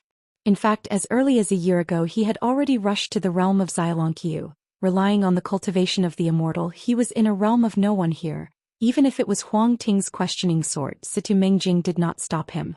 If it wasn't because of Lin Huizi's mentor, it wasn't his Situ Mengjing who came here to look for clues, but the lawyer-in-charge brother was here. However, it is a bit embarrassing to resort to vicious methods similar to stubbornness and memory checking. Once monk Delankyu is not proficient in this way, it is difficult to guarantee that it will not harm the fundamentals of the Tao. Once wronged and misunderstood, No said that Quan Kinkia's parents would make trouble in Delankyu Patriarch's Hall. Putting himself in the place, Situ Mengjing might also hate Shangzong for it. Furthermore, there are very few people in Delankyu Patriarch Hall who have different opinions on this. Some people are lucky. Since Xianxia has not done any dirty work on the table and has not really harmed the mountains and rivers of Tongji's Hao, then why bother to excite the people? The old saying is that there is no filial son in a poor family, and there is no perfect person in the age of the heart. The suzerain is in a dilemma. But Situ Mengjing and the lawyer in charge both wanted to dig into the roots. Huang Ting asked, "What if I find evidence?" Situ Mengjing said indifferently, "I will clean the door myself, and I will also take the initiative to report to the academy and submit it to the Confucian temple for recording." Huang Ting was a little surprised. Situ Mengjing said suddenly, "I'm afraid Lin Huizhi is as confused as I am afraid. If Quan Qingqiu really colluded with the barbaric army, it would be a pity to die. But if it was Lin Huizhi, Situ Mengjing would be very sad." Huang Ting was stunned and surprised. He really didn't expect that Lin Huizhi might be secretly colluding with the barbaric army account. They said that the ugliness of the family should not be exposed. This Delankyu patriarch is quite unconventional. For a while her impression of that Delongqiu improved a bit. It stands to reason that the great dragon Qiu of the Middle-earth, the mirror workers, came out in large numbers and monopolized the business. There is almost no such sect that is not full of bronze stinks. Situ Mengjing rarely smiled and looked at this young female crown who is not high in realm for the time being, but has a lot of fame. Being a monk and being a suzerain are two different things. That's why he refused to succeed Delankyi's mountain lord. In front of Huang Ting, if nothing else, she would soon be the new sovereign of Taiping Mountain. Even if Qin Jianxian arrives at our Delankyu, he is also a first-class guest. Why should he be so sneaky? Situ Mengjing looked strange and sighed, feeling helpless. An illusory figure of the Yin god returned to the real body of the Immortal after wandering all over the top of the mountain. In the previous pine needles, there was actually a wind and rain talisman that was hailed from the mountain as, "Listening to the wind is rain." This type of talisman was used to eavesdrop on conversations. Because the spiritual energy dissipates very slowly, it is extremely difficult to find clues. So there is another unpleasant nickname, corner talisman. In addition, the fairy goddess travels far away from the orifice, and there are unexpected gains. For example, on the stone wall of "Don't Have the Sky," under the word, there is an imperceptible tiny little letter, and the seal is also a picture. Fu Lu. It was just a trip for the ancient to get out of the body, and he found 5 talismans like hide and seek, which made an immortal be troubled, and surely there were fish that slipped through the net. Suddenly Huang Ting squatted down, tilted his head, and took out a talisman from under the stone table with his arms. He is worthy of being Zhong Kuei's friend and a gentleman. Why don't you post a talisman on Situ Mengjing's forehead? No matter how weak the disposition is, the Immortal is also a bit annoyed, both annoyed by the other party's unscrupulous means and surprised at his own unawareness. Situ Mengjing looked around and said loudly, "Qin Jianxian, are you such a saint disciple?" After Qin Pingon took Xiao Imo and left the Xindu mountain boundary, he traveled all the way to the north of Yufeng, and had to take a trip to Xiaolongqiu. Xiao Imo suddenly said that he found an immortal not far away. About Imo is an elder on the mountain, guarding 2 superficial little spirits to travel far away, but for some reason he did not take the ferry, nor did he sacrifice the talisman. The child is just hiking in the mountains. Qin Pingon was a little curious. Nowadays in Tongji's Hao, fairyland monks are not common, like Xiao Longqia's ancestor from the Middle-earth sect, who belongs to Guojianglong. So Xiao Imo Yao remotely used his supernatural powers to watch the mountains and rivers. Without thinking about it, Qin Pingon smiled brightly. It wasn't the Immortal who secretly defended the way for the 2 children, but the descendant of his own family, and an unexpected guest came. Xing Yuqian is currently the only disciple of brother Zhou Xian. Qin Ping immediately rushed to the wind and found 2 children on the mountain road. Xing Yuqian was also followed by a little girl who carved jade. It is estimated that after taking the intercontinental ferry to Tongji's Hao, Xing Yugon could only walk here because there was no ferry on Xindu Mountain. Qin Pingon asked Xiao Imo to entertain the Immortal. He appeared alone on the mountain road and said with a smile, "Go on again." The little spirit who had been successfully refining for a few years, saw Qin Pingon, rubbed his eyes and immediately reverently said with a trembling voice, "Xing Yugon pays homage to the hermit uncle." In fact, Xing Yugon had already met this Uncle Qin. It was the first time the two parties met in the Merit Forest in the Chinese Civil Confucian Temple. Xing Yugon was the first to call the hermit. After Qin Pingon asked him to call the young master uncle, Xing Yugon immediately realized that he used a compromise method to call the hermit young uncle. Hearing this strange and awkward name again, Qin Pingon couldn't help but laugh and said with a warm smile, "Go on, next time you just call the little uncle." Xing was really afraid of himself. He had heard Brother Zhou Xian say the reason before, and he blamed the messy rumors and newspapers in the wild world. It turned out that the little guy was born in the blessed land of Yuhua in Tongyi's Hao. Due to fate, he and his brother Zhou Xian became a teacher, and he formally entered the Taoist line of Wenxing. Later he traveled through the wild world with brother Zhou Xian. Along the way, Xing Yugon heard some smog, to put it simply, in the impression of Xing Yuqian at the time, that unmasked little uncle. The terrifying degree is not equal to the Qi Shanglu of the Great Wall of Jianqi plus a meter to stop the waste. It seems to see with the monks of the monster race and the belonging of the spirits, never talk nonsense. When you meet you have to twist your head, cramp and peel. Only when the hermit guarded the Great Wall of Sword Qi alone, he once raised his hand and grabbed one.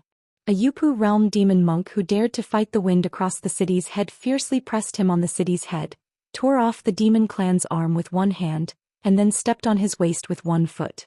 In the end he was swallowed alive on the spot. Next, just eat so much. So for Xing Yuqian, who is born of a spirit, can you not be afraid? This nephew of course misunderstood his little uncle. Seeing Xing Yuqian, if Qin Pingon at this moment fell into the eyes of others, the breath of the whole person would be very different from usual, and no matter the look in his eyes or his face he would be different from Pei Qian and Chao Sunny. At this moment Qin Pingon is like putting several talismans on his forehead and writing a series of texts, kind and kind, I am a little uncle, brother Zhou Xian picked a good disciple, this teacher nephew, it's really pleasing to the eye. Fuck it again, is there anyone bullying you? Let's talk to the little uncle has nothing to do anyway and helps you make sense. There are hundreds and thousands of cults under the heavens and monks, but don't compete with Wensheng's line to protect the calf's high and low level of Taoism. Xing Yugon raised his head and glanced at the little uncle. This little uncle's smile was so exaggerated that Xing Yugon almost cried. I followed master before and met the little uncle who is famous in the wild world. Finally I was not so scared. This time I returned to my hometown of Tongyi's Hao. As a result, I saw another landscape on the White Island Intercontinental Ferry. Dibao, it turned out that just a few days after the little uncle left the Confucian temple he made a series of terrifying feats. Leading 4 great sword immortals went deep into the barren world, wiped out barbaric sects, swept away ancient battlefield ruins and punched broken immortal hairpin city, dragged a toe-down river with the throne demon Fei Fei, the sword cuts to the Yueshan mountain, and the last hermit city is engraved. The content on the Dibao made the little spirit both happy and proud. If you can't wait to see someone, you will say that I am the master nephew of the hermit. It's just that Xing Yugon will inevitably be a little worried. Alas, to be honest, even though the junior uncle is on his side he is still very approachable, but it seems that he is still the uncle's wa, so he is less afraid. Qin Pingon asked with a smile, this one is. Xing Yugon hurriedly introduced, Master left me in Taishishan before. She is a friend I met on the mountain whose surname is Tan. Ingzhou, can I tell your name to the hermit teacher? As soon as he said it, Xing Yugon, who was already nervous, became more and more at a loss. The little girl named Tan Ingzhou hummed softly, her voice as thin as a mosquito and fly.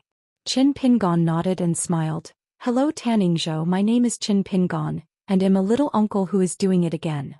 The little girl looked dumb, a little dazed. She nodded stiffly. She is a disciple of Guo Uding, the ascended realm great monk from Tai Shushan. She is very young and has a high seniority. Because many of Guo Uding's 6 direct disciples are disciples and grandchildren, this little girl is often called the Taishang Patriarch by the gray-haired monks in the mountains. Baidi City and Taishu Mountain are both unique Zhongmen mountain tops in the vast world. In the eyes of a gas trainer who is outside of the evil spirits he looks like a god. A holy land in the eyes of the native monster monk in Hauran. Guo Outing's road number was Yuming, so it was hailed as the Master of Yuming Daoist by the monks of the demon tribe. He is one of the 10 people in Shenzhou of China. According to legend, he had a feat of cutting Huangquan Road with a slash. It is rumored that it was Guo Outing and the last generation of Long Hushan Great Heavenly Master. They had a fight on the top of the mountain, shattering the entire Taishu mountain, and the landscape was extremely difficult to stitch. Only afterwards, the iron tree in the mountain will not bloom for thousands of years, one said. The Dragon Tiger Mountain Heavenly Master's mansion, the official post went down the mountain to kill demons, and Guo Outing was originally a monk of the demons, and the hidden murderer killed by Bai Yi left the sea island in the past, is a generation of cultivation. Scholars, so it is indeed reasonable that Guo Outing and the great heavenly master Long Hushan did not deal with each other. Surely not. The person who asked Guo Outing for the sword was Qin Qinglu, the one who cut the dragon, and he almost hacked Guo Outing to death. The new Taishu mountain was actually piled up by the broken mountain range, so it was hundreds of feet shorter than the old one. According to the agreement, Guo Outing, who was the defeated party, would not bloom for a day as long as the Taishu mountain was on top of Zongmenzu mountain. Guo Outing could not leave the sect for one day. The most excessive thing is that in Taishu mountain, no vegetation or flowers are allowed to be planted. As the sovereign of Taishu mountain, Guo Outing, a monk at the top of the mountain, once used a secret method to manifest the avenue with his own heart and let Taishu mountain flower. But before Guo Outing came down the mountain, someone just happened to climb the mountain. It seems to have been waiting for Guo Outing to let the iron tree bloom. The climber is not the one who slashes the dragon, but his apprentice, the lord of Baidi city, Zheng Juzhong. After that, Guo Outing stayed in the mountains to practice. Only a handful of mountain monks would know such old stories of old people with a long history. Qin Pingon smiled and said, "Go on again, little master still has something to do. I will ask a monk named Xiaomo to take you to Xindu mountain." Xing Yugon nodded vigorously and said, "Little master uncle will be busy first." Qin Pingon said, "Walk with you down the mountain, it won't be too late for the little uncle to leave." The little girl wiped the sweat off her face indiscriminately. She was actually more nervous than Xing Yugon. Xing Yugon didn't directly comfort the little girl around him, but he courageously said to the little uncle, "Uncle, Tan Yingzhou can admire the little uncle, and she has read it more often than me on the newspapers on the mountain. It was the Dibao I bought with my money, but the Dibao belongs to her. In fact, Tan Yingzhou is generally not like this, and it can be noisy at ordinary times. It is said that there are tens of thousands of heroes in the world, and only the little uncle is this." Jing Yuqian stretched out his thumb. The little girl became angry from embarrassment, but the hidden official was present, her face flushed and nervous, her hands clenched tightly at the corners of her clothes. Qin Pingon held sleeves with both hands, bent over slightly, smiled and nodded to the little girl. "Thank you for your approval." Qin Pingon stretched out his sleeves again and smiled. "The vision is very good." The little girl smiled shyly. The guardian of the two children appeared together with Xiao Imo in the yellow hat and blue shoes. He is slender, dressed in a robe of thick ink color, with a wooden hairpin on his head, and has a handsome appearance. Responsible for secretly escorting Tan Yingzhou and Jing Yuqian to travel across continents. Jing Yugon looked dull. The little girl was calm and gentle. Obviously she had guessed it a long time ago. The Aquarius Island, who went to Luopa Mountain first, learned of the next incident and rushed to Tongya Island again. This boy is Tan Yingzhou's preaching teacher and Guo Outing's close disciple. The monk actually made a polite gift, smiling and saying to Qin Pingon with a gentle smile, "Father Taishishan, indeed I have seen Mr. Chen." Qin Pingon smiled and clasped his fists in return. "I have seen Senior Longmen." The monk in front of him when he was young, once had a deed of hitting the Dragon's Gate by hitting water for thousands of miles. Sure enough, the name Dragon Gate was a bit unexpected. This young hidden official of the Great Wall of Sword Qi had actually heard of himself? Otherwise, why would you even say your own road number in one go? He is almost the same as the master. He likes to stay in the mountains just to practice. When I was young, I didn't like to travel down the mountain, and I didn't like to discuss the Taoism with others. If you lose, you will be injured and you will be angry and enmity.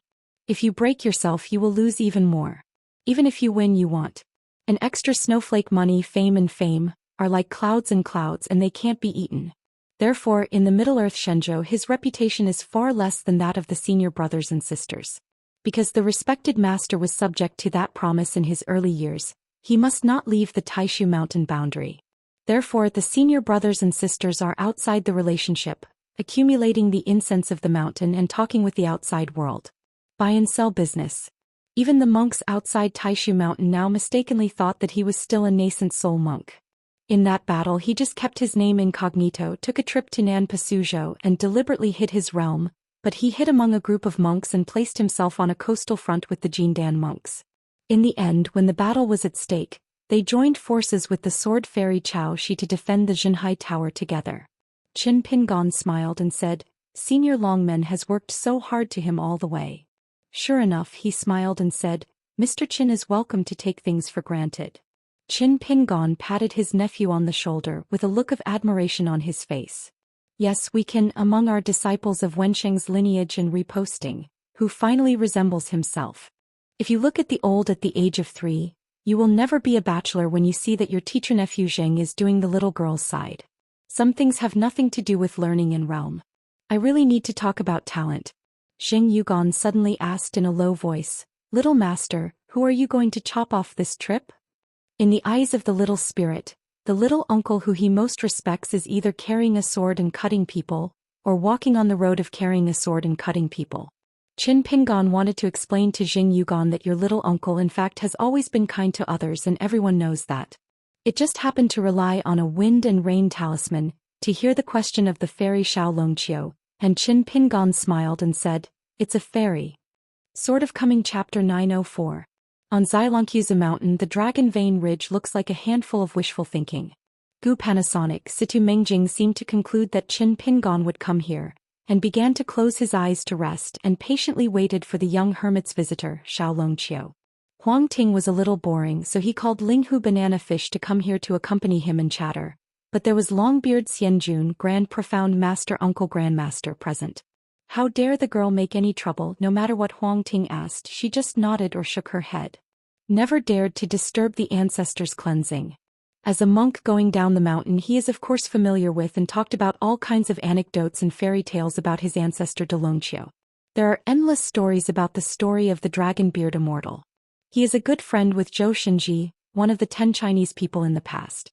He has participated in the banquet of Qingshan Mountain in Zhuhai Dongtian, one of the most beautiful places in the world. The of life, the flower god, is his confidant. He travels upside down the mountain and has a good talk with the Taoist Gaozhen who holds the dragon beard, and his master is Bai Yujingzhen Invincible. Staying in the Shuijing Palace, one of the 4 private residences on the Downfall Mountain, it is rumored that the Yunxian Ferry of Yulongzong is quite close. The ascendant monk from Iazhao, who was called Master of 37 Peaks, was even a year-long friendship. At the beginning of the practice, the realm of the 2 sides was very different, so they were nicknamed Little Friends of Dragon Beard by the old gods. Until Situ Mengjing circulated aura, opened his eyes after a small week, looked at the girl kindly and proactively said, Blowing the heat, are you willing to follow me to Delongqiu, my senior brother Xuanzhong? I plan to do so in the near future. Accepting disciples, if you are willing I can help introduce them. The monk's mountain road name is like a small print, so called by the elders, of course it is a kind of recognition and closeness. Linghu Banana Fish quickly got up. Of course the girl didn't want to go to Delongqiu, but she didn't dare to tell the truth, so she was a little embarrassed. Situ Mengjing smiled and stretched out his hand and pressed twice. Don't be nervous, don't go if you don't want to go. Someday in the future if you want to travel to the Middle-earth Divine Continent, you can fly a sword to send a letter to the Daoongqiu Yunxiu Mansion in advance. Yunxiu Mansion is the dojo in the mountains of the Dragon-beard Immortal Monarch. On the girl someone's shadow was vaguely visible, which was specious.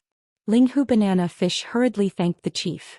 The Middle-earth Immortal suddenly stood up and said, Father Delongqiu Situ Mengjing has seen Lord Qin Shan. A green-shirt swordsman floated down by the cliff, smiling and saying, Luopashen Qin Pingon, I've seen Dragon-beard Immortal. Behind him was a follower with a yellow hat and blue shoes, lightly tapping the green bamboo stick in his hand. It was not long ago that Situ Mengjing received a Shanshui Mansion report from Delongqiu from Shanhaizong. Tongyi's Hao is too closed. In the past his eyes were higher than the top, and he felt that there were no continents outside of the divine continent of the Middle Earth. Seeing the content on the Dibao made an immortal feel unbelievable and could not believe it. Linghu Banana Fish stood up with the ancestor, a little confused, and fell in love with the mountain. Xianxia. How come I have never seen or heard of it before? Mostly because I am ignorant and ignorant. A stone table for stools. Long-bearded immortal monarch Huang Ting's sister, who is temporarily the host plus 2 guests. Linghu Banana Fish was about to move, giving the position to the entourage of Lord Xian. I saw a young man holding a green bamboo staff standing behind the Qingshan Dao in a long coat and cloth shoes. At this moment he smiled at her and said, Ms. Linghu is just sitting down. Situ Mengjing stretched out a palm to Qin Pingon and put one hand on his sleeve. Please sit down. After Qin Pingon took his seat, he smiled and asked, I don't know if Dragon Beard Immortal is looking for me. What's the order? Situ Mengjing looked like a smile but not a smile, and he deserves to be said to be the scholar who is said to be the most like an old scholar in the literary line. His face is not thin. This Middle-earth immortal, with a clean face and a beautiful beard, seemed to be a poor man living in seclusion in the mountains and forests.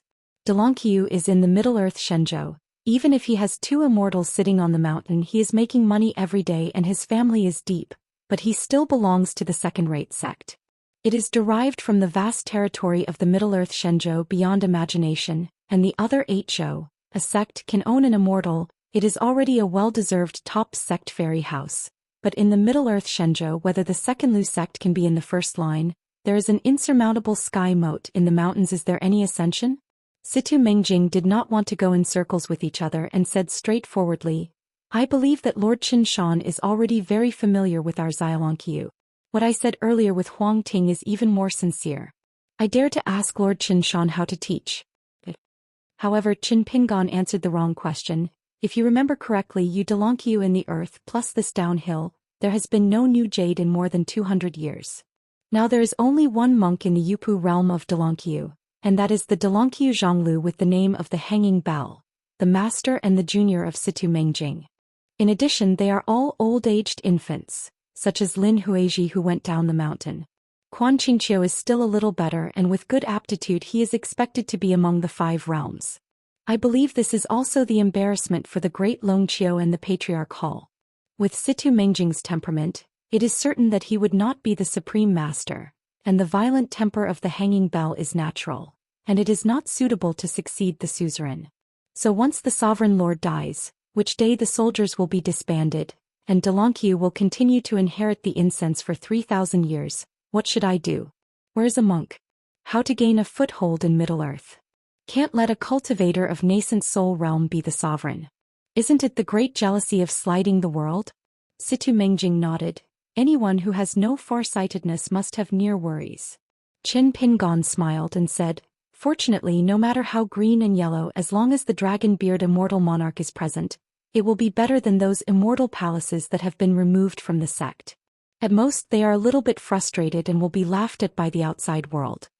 Zoman Taoism inheritance year and month are divided into 1-year-old and imaginary years, depending on whether there is a jade realm. On the Confucian temple, a 300-year period will be given. If a sect has no Yupu within 300 years, the title of sect will be removed as per the rule. It's just that even if Delankyi's old sect master has solved it, there is Situ Mengjing, a young immortal, and that junior brother Hanging Bell. How can they not be reduced to the level of calculating imaginary age? In fact, Linghu Banana Fish has been listening with upright ears, seeming to be sitting right upright without squinting. In fact, she took the courage and secretly glanced at the Qingshan guest next to her from the corner of her eye. This young mountain lord with a smile plus the last sentence, I was jokes by the outside world, it was really not beating. Huang Ting looked at the guy who was sitting with his legs up, with a relaxed and calm mind. She sighed with emotion. She said she had a good fate, this guy would have a hard life. Back then, Qin Pingon was in the Lotus Root's blessed land, in fact at such a level, but he was able to break out of the siege on his own. Don't talk about the invincible Ding Ying, just talk about Zhou Fei Lu Feng, which is the fuel-efficient lamp. In fact, Huang Ting secretly traveled to Feixingcheng in the colorful world, where the sword repair was on the wine table. As long as the last hermit of the Great Wall of Sword Qi was mentioned, he would have a clear attitude, and there would be no such thing as don't care in the middle. Qin Pingon looked at the chess game on the table and said casually, So if Dragonbeard Xianjun really wants to clean up the door and remove the two Dragonchio's nascent soul realm all at once, it's really too bad for his vitality. The enemy is quick. If one is not careful, it will even cause the sect to lose this enclave of other continents. I believe this is also the reason why the Dragonbeard Immortal has not done anything improperly. The Lord of the Daoist Mountain, he has already felt guilty for the ancestors of the past now. If you destroy the foundation of the mountain with your own hands, whoever changes it will have to worry about it. Situ Mengjing was silent. Qin Pingon raised his sleeves, put out his hand, twisted his fingers in the shape of a piece, and a black chess piece appeared out of thin air at his fingertips. The piece was lightly placed on the chessboard. In an instant there were signs of wind-swept clouds on the chessboard, and the weather was ups and downs. All the chess pieces before the implication trembled together like a small world, with a dragon walking through the water, turning the river and the sea to the sea. Change another hand, hold a snow-white chess piece with 2 fingers and set it on the chessboard again, and the previous chaos is eliminated in an instant. All the chess pieces stabilized as if they had returned to the sky. Qin Pingon said to himself, "Good words always make people feel uncomfortable, and it is often not the truth to listen to the light-hearted truth." In Gongdalin, Qin Pingon turned the book frequently. Besides, there is also Mr. Shiping, who has the most miscellaneous knowledge in the world, so you can ask whatever you want. Therefore he knows Yuguazong, Tonggizong, Wanyazong of Sanshan Blessed Land, and Delankyu, who went up the mountain as Xiaolankyu. In many Delankyu patriarch halls, there are relatively young worshippers, secrets of the sect that they don't know, and the many merits and demerits of the ancestors of the past that should not be promoted. Qin Pingon is clear. Situ Mengjing lowered his head and squinted his eyes, staring at the chess game on the table, and slowly said, "A good chess game, even if Master and Han Jiangshu are present, they will have no solution to the next game." Situ Mengjing raised his head and said with a smile, "Qin Shanzhu is worthy of being Cui Guoxi's younger brother, and he is also proficient in playing chess. The stars in life are worth their money. I am born in heaven. Am I in Chainan? The moon star is rare tonight." After the young sword fairy settled down, the fairy Situ Mengjing had only exhausted his eyesight, and could only vaguely see 2 slender starlights. If he received an edict, he would be attracted to him. Landed from the sky and finally landed on the chessboard. This means that Qin Pingan's 2 hands of exquisite placement not only fit the avenue's will, but also smoothly. It completely defeated the entire endgame before. Xiao Imo stood behind his son, expressionless. In fact, one day at Xiefeng, after Sect Master Cui learned that there was such a chess game, he took out 2 pots of chess pieces and asked her husband to help compose the game record.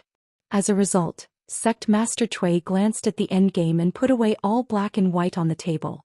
The pawns were relayed one by one. During the period they kept picking up black and white pawns. It was like witnessing the Panasonic game between 2 fairies. Sect Master Cui scolded the 2 idiots while he was playing. Ashamed, laughed generously. Finally he helped Qin Ping's play the 2 moves that Qin Pingon made today. Situ Mengjing asked doubtfully, "Shanzhu Qin is still a man of high spirits?" "Jianxiu pure wu fu fu lu monk." Qin Pingon smiled and asked, "Is it possible?" Situ Mengjing sighed and asked straightforwardly, "How do you determine the betrayal of Lin Huizhi and Quan Qingqiu?" Ling Hu Banana Fish instantly paled. Qin Pingon smiled and said, "Then I'm just talking nonsense?"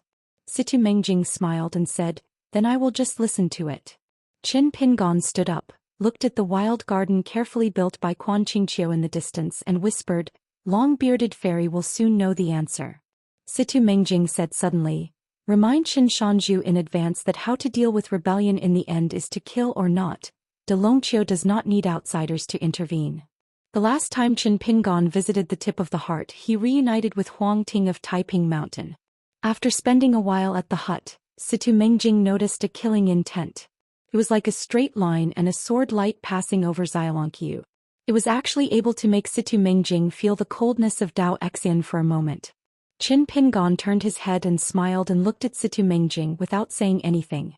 Xiao Imo smiled and said, "Since you Delongqiu don't know how to do things well, don't teach my son how to do things." Qin Pingon said, "I can't say that.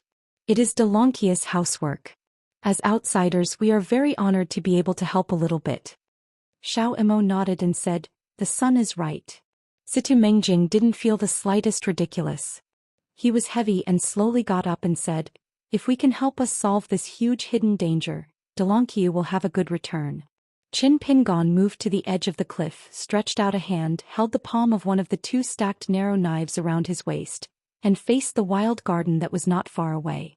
The mountain breeze gently blew the hair on the temples, and Qin Pingon smiled and said, "Everything is easy to talk, but all are easy to talk. In today's Howren world, except for a handful of people, they may not know a truth." Qin Pingon, the Lord of the Fallen Mountain.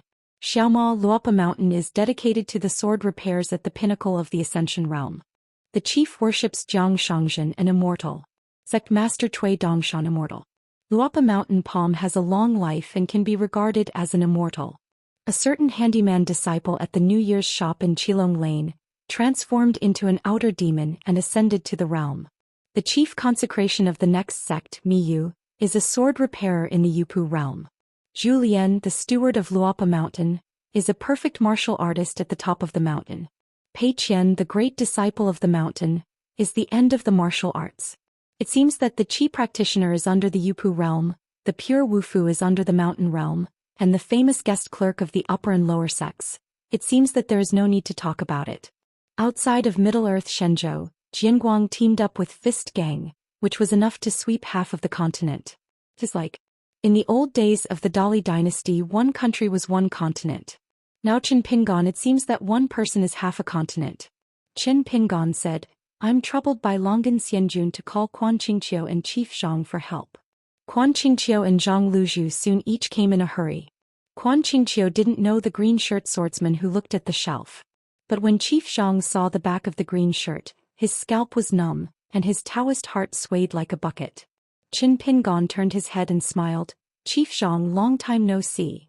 Zhang Luzhu's expression was tense. He couldn't help swallowing, not knowing how to answer. In fact, it hasn't been long time. It took only a few days to leave the Tapingshan site. Earlier, the old Yuanying and the Neiyu dynasty's insider worship, the Golden Core monk Daiyuan, is really blessed and enjoys the same difficulties. The mirrored flowers and the moon, the wine, the Daiyuan, the realm is not high and the person has a good personality.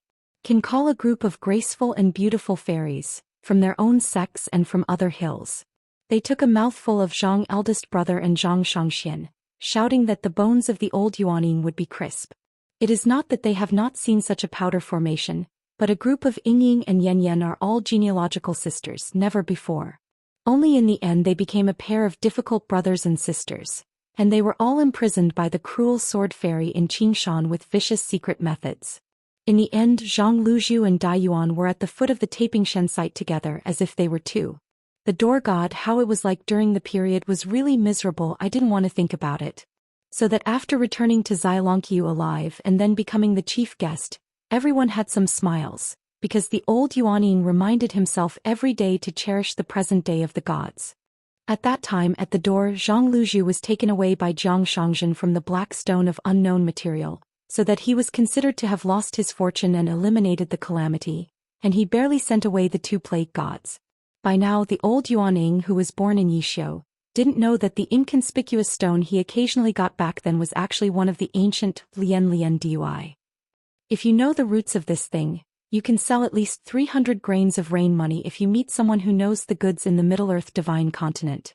It's a pity that for many years, Zhang Luzhu has only taken a look at the whole continent violent and violent. Qin Pingon shifted his gaze, looked at the young Yuanying with a fishing rod hanging from his waist and asked with a smile, "Your name is Quan Qingqiu? The last name is good, the name is better."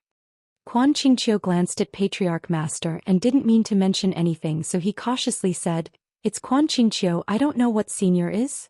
Qin Pingon smiled and said, "A foreigner, you don't know if you say it. I once met a monk with the same name as you. I met with each other as soon as I saw it through a fence. That fellow Qingqiu is like you. Chopsticks can't drink soup, spoon can't eat noodles, each has its own strengths and weaknesses."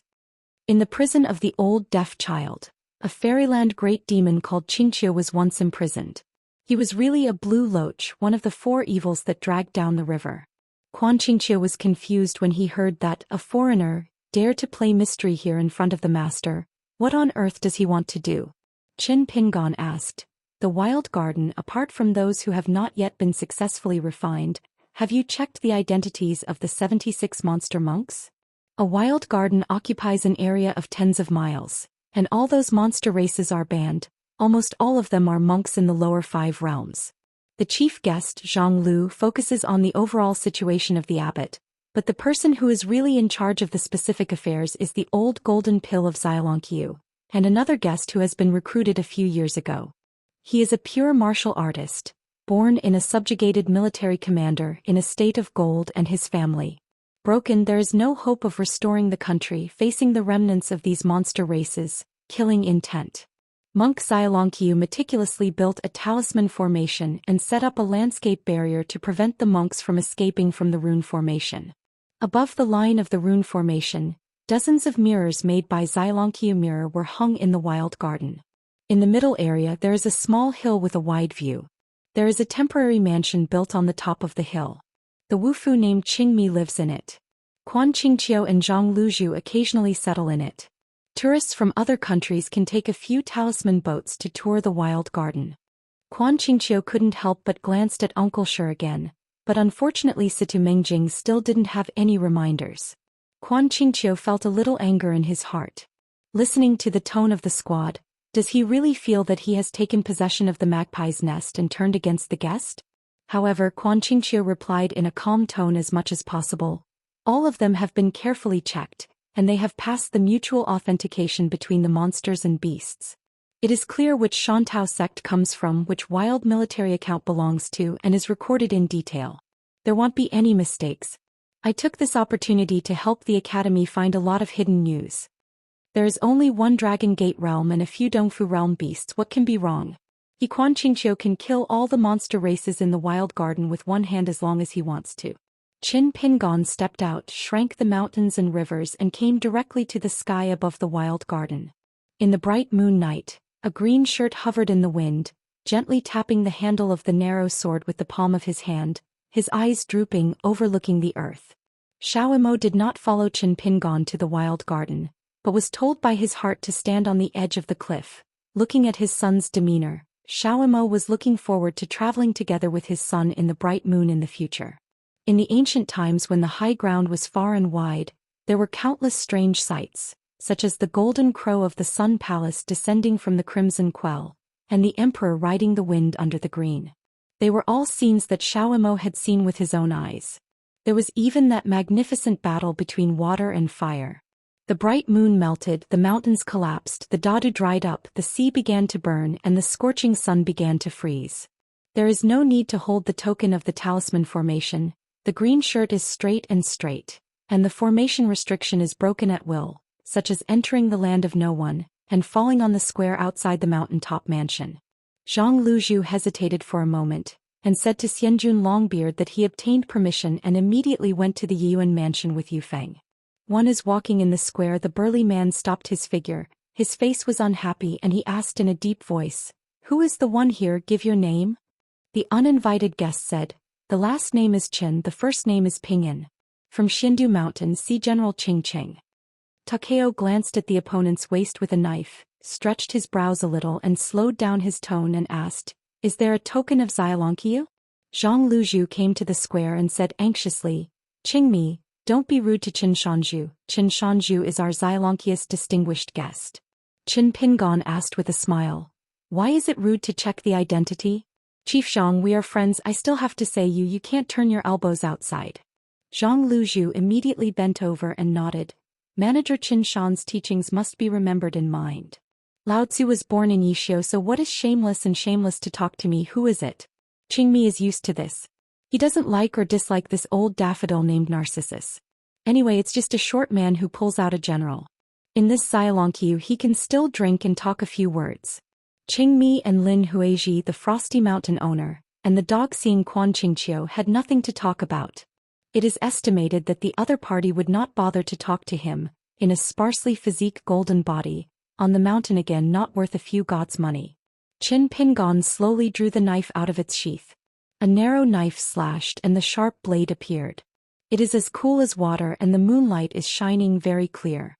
Wearing a blue shirt, after pulling the knife out of the sheath, the waist did not straighten up but slightly buckled. An unusually vast and thick breath instantly enveloped the entire wild landscape. Such as Heaven Landing. Those monster races that have not yet succeeded in refining, as if they had seen the initial existence of their own bloodlines, recognized their ancestors and returned to their ancestors, all of them involuntarily crawled on the ground and trembled. But the monster monks in the wild garden, even if they didn't recognize the blue shirt, they recognized the famous narrow sword that had long been famous for all the military tents in the wilderness. It's the one in the Great Wall of Jianqi. Abnormal existence. His face and figure were all blurred, standing alone at the top of the city with a knife. It was just a bright red robe turned into a blue shirt.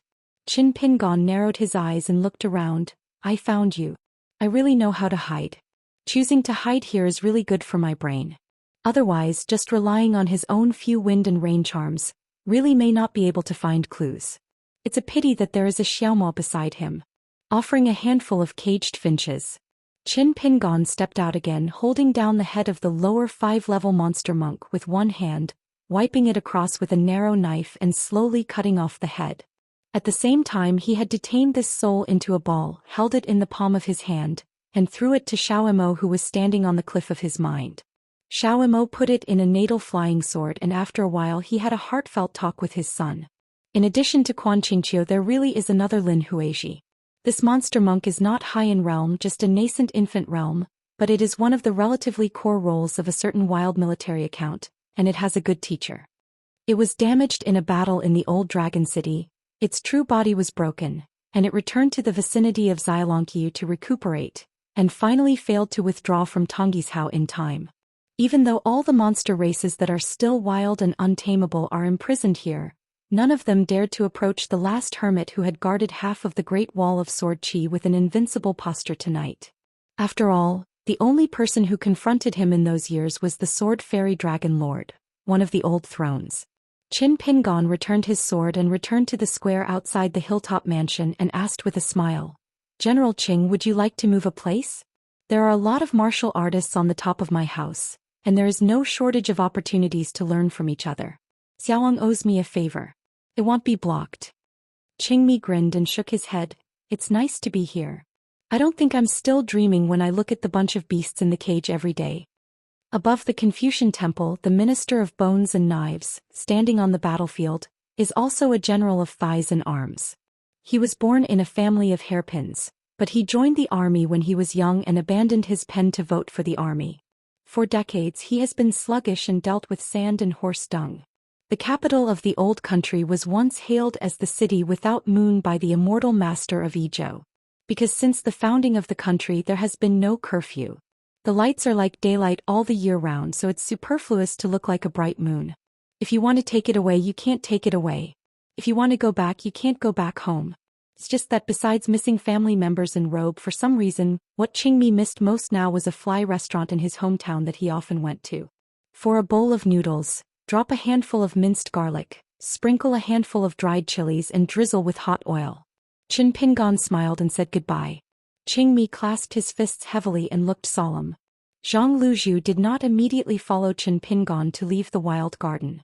Let me slow down, I have to suppress my shock before I can move. After feeling a little calm, the old Yuan Ying smiled while stroking his beard. Qingmi, do you want to know who the other party is? Qingmi chuckled and then continued to walk. CK, the gentleman who can see the gentleman. Zhang Luzhu was crippled with food. Don't think Qingmi was a rough man.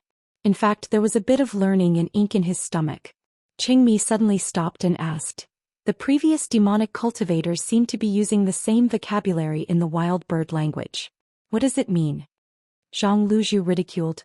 The beast is squeaky if I understand it, it's weird if I understand it. Qin Pingon returned to Ruyijian Panasonic. Situ Mengjing had already communicated with the cultivator who called himself Xiaoma. A stubborn immortal with a Taoist heart was relieved and inevitably sentimental. Situ Mengjing sighed heavily, straightened his shirt and said with Qin Pingon, I thank the hidden official for Delongqiu. After straightening his waist, Situ Mengjing smiled and said, I have a relative who is relatively distant. After returning to Hauran, he once visited Delongqiu. He highly respected the hidden official. I hope that the hidden official will pass Luxiazu in the future. Find him for a drink. Qin Pingon smiled without saying anything. Knowing who Situ Mengjing is talking about, he is a sword repairman from a foreigner, Situ Jiu from Luxiazu Yupijing. The other party is also a frequent visitor to his own wine shop, and the relationship is very familiar. I drink poorly and the wine is not good.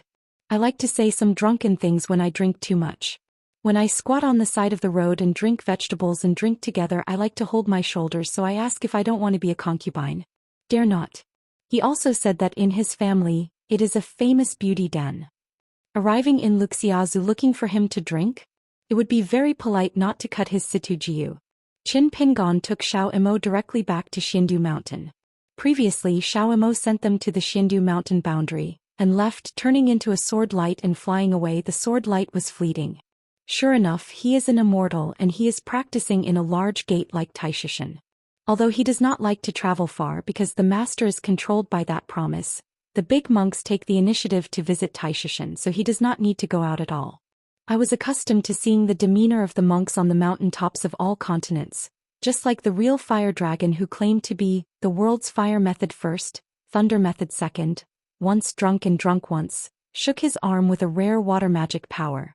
Because Master Guoding was defeated in the first question sword, and also lost to the Jianxiuchen who had the flood dragon slaying the flood dragon, so as a close disciple he knew Jianxiu very well. According to legend, in ancient times, sword repair and sword light prospered, and it could be shining with the sun and the moon. Tan Yingzhou asked, "Pastor, what's wrong?" Sure enough, he smiled and said, "Mr. Xiaomo, he should be a great sword fairy." Xing Yugon grinned and said, "The hidden official little uncle, there are sword immortals around him, it's not strange at all." Tan Yingzhou had arms around his chest. He smiled and said, "Do you understand again?" Xing Yugon was a little helpless as soon as her little uncle left. She was just this virtue. On the side of the ferry that was about to be completed, I saw a young man in white who seemed to be an overseer, and a young woman with a slender figure.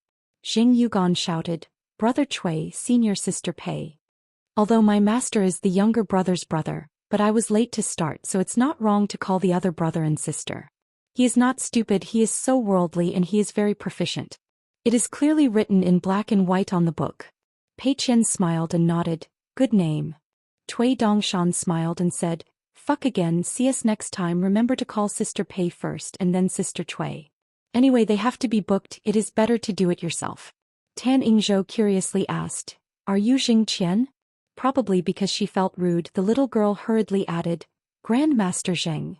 Pei Qian smiled and said, "Just call me Sister Pei."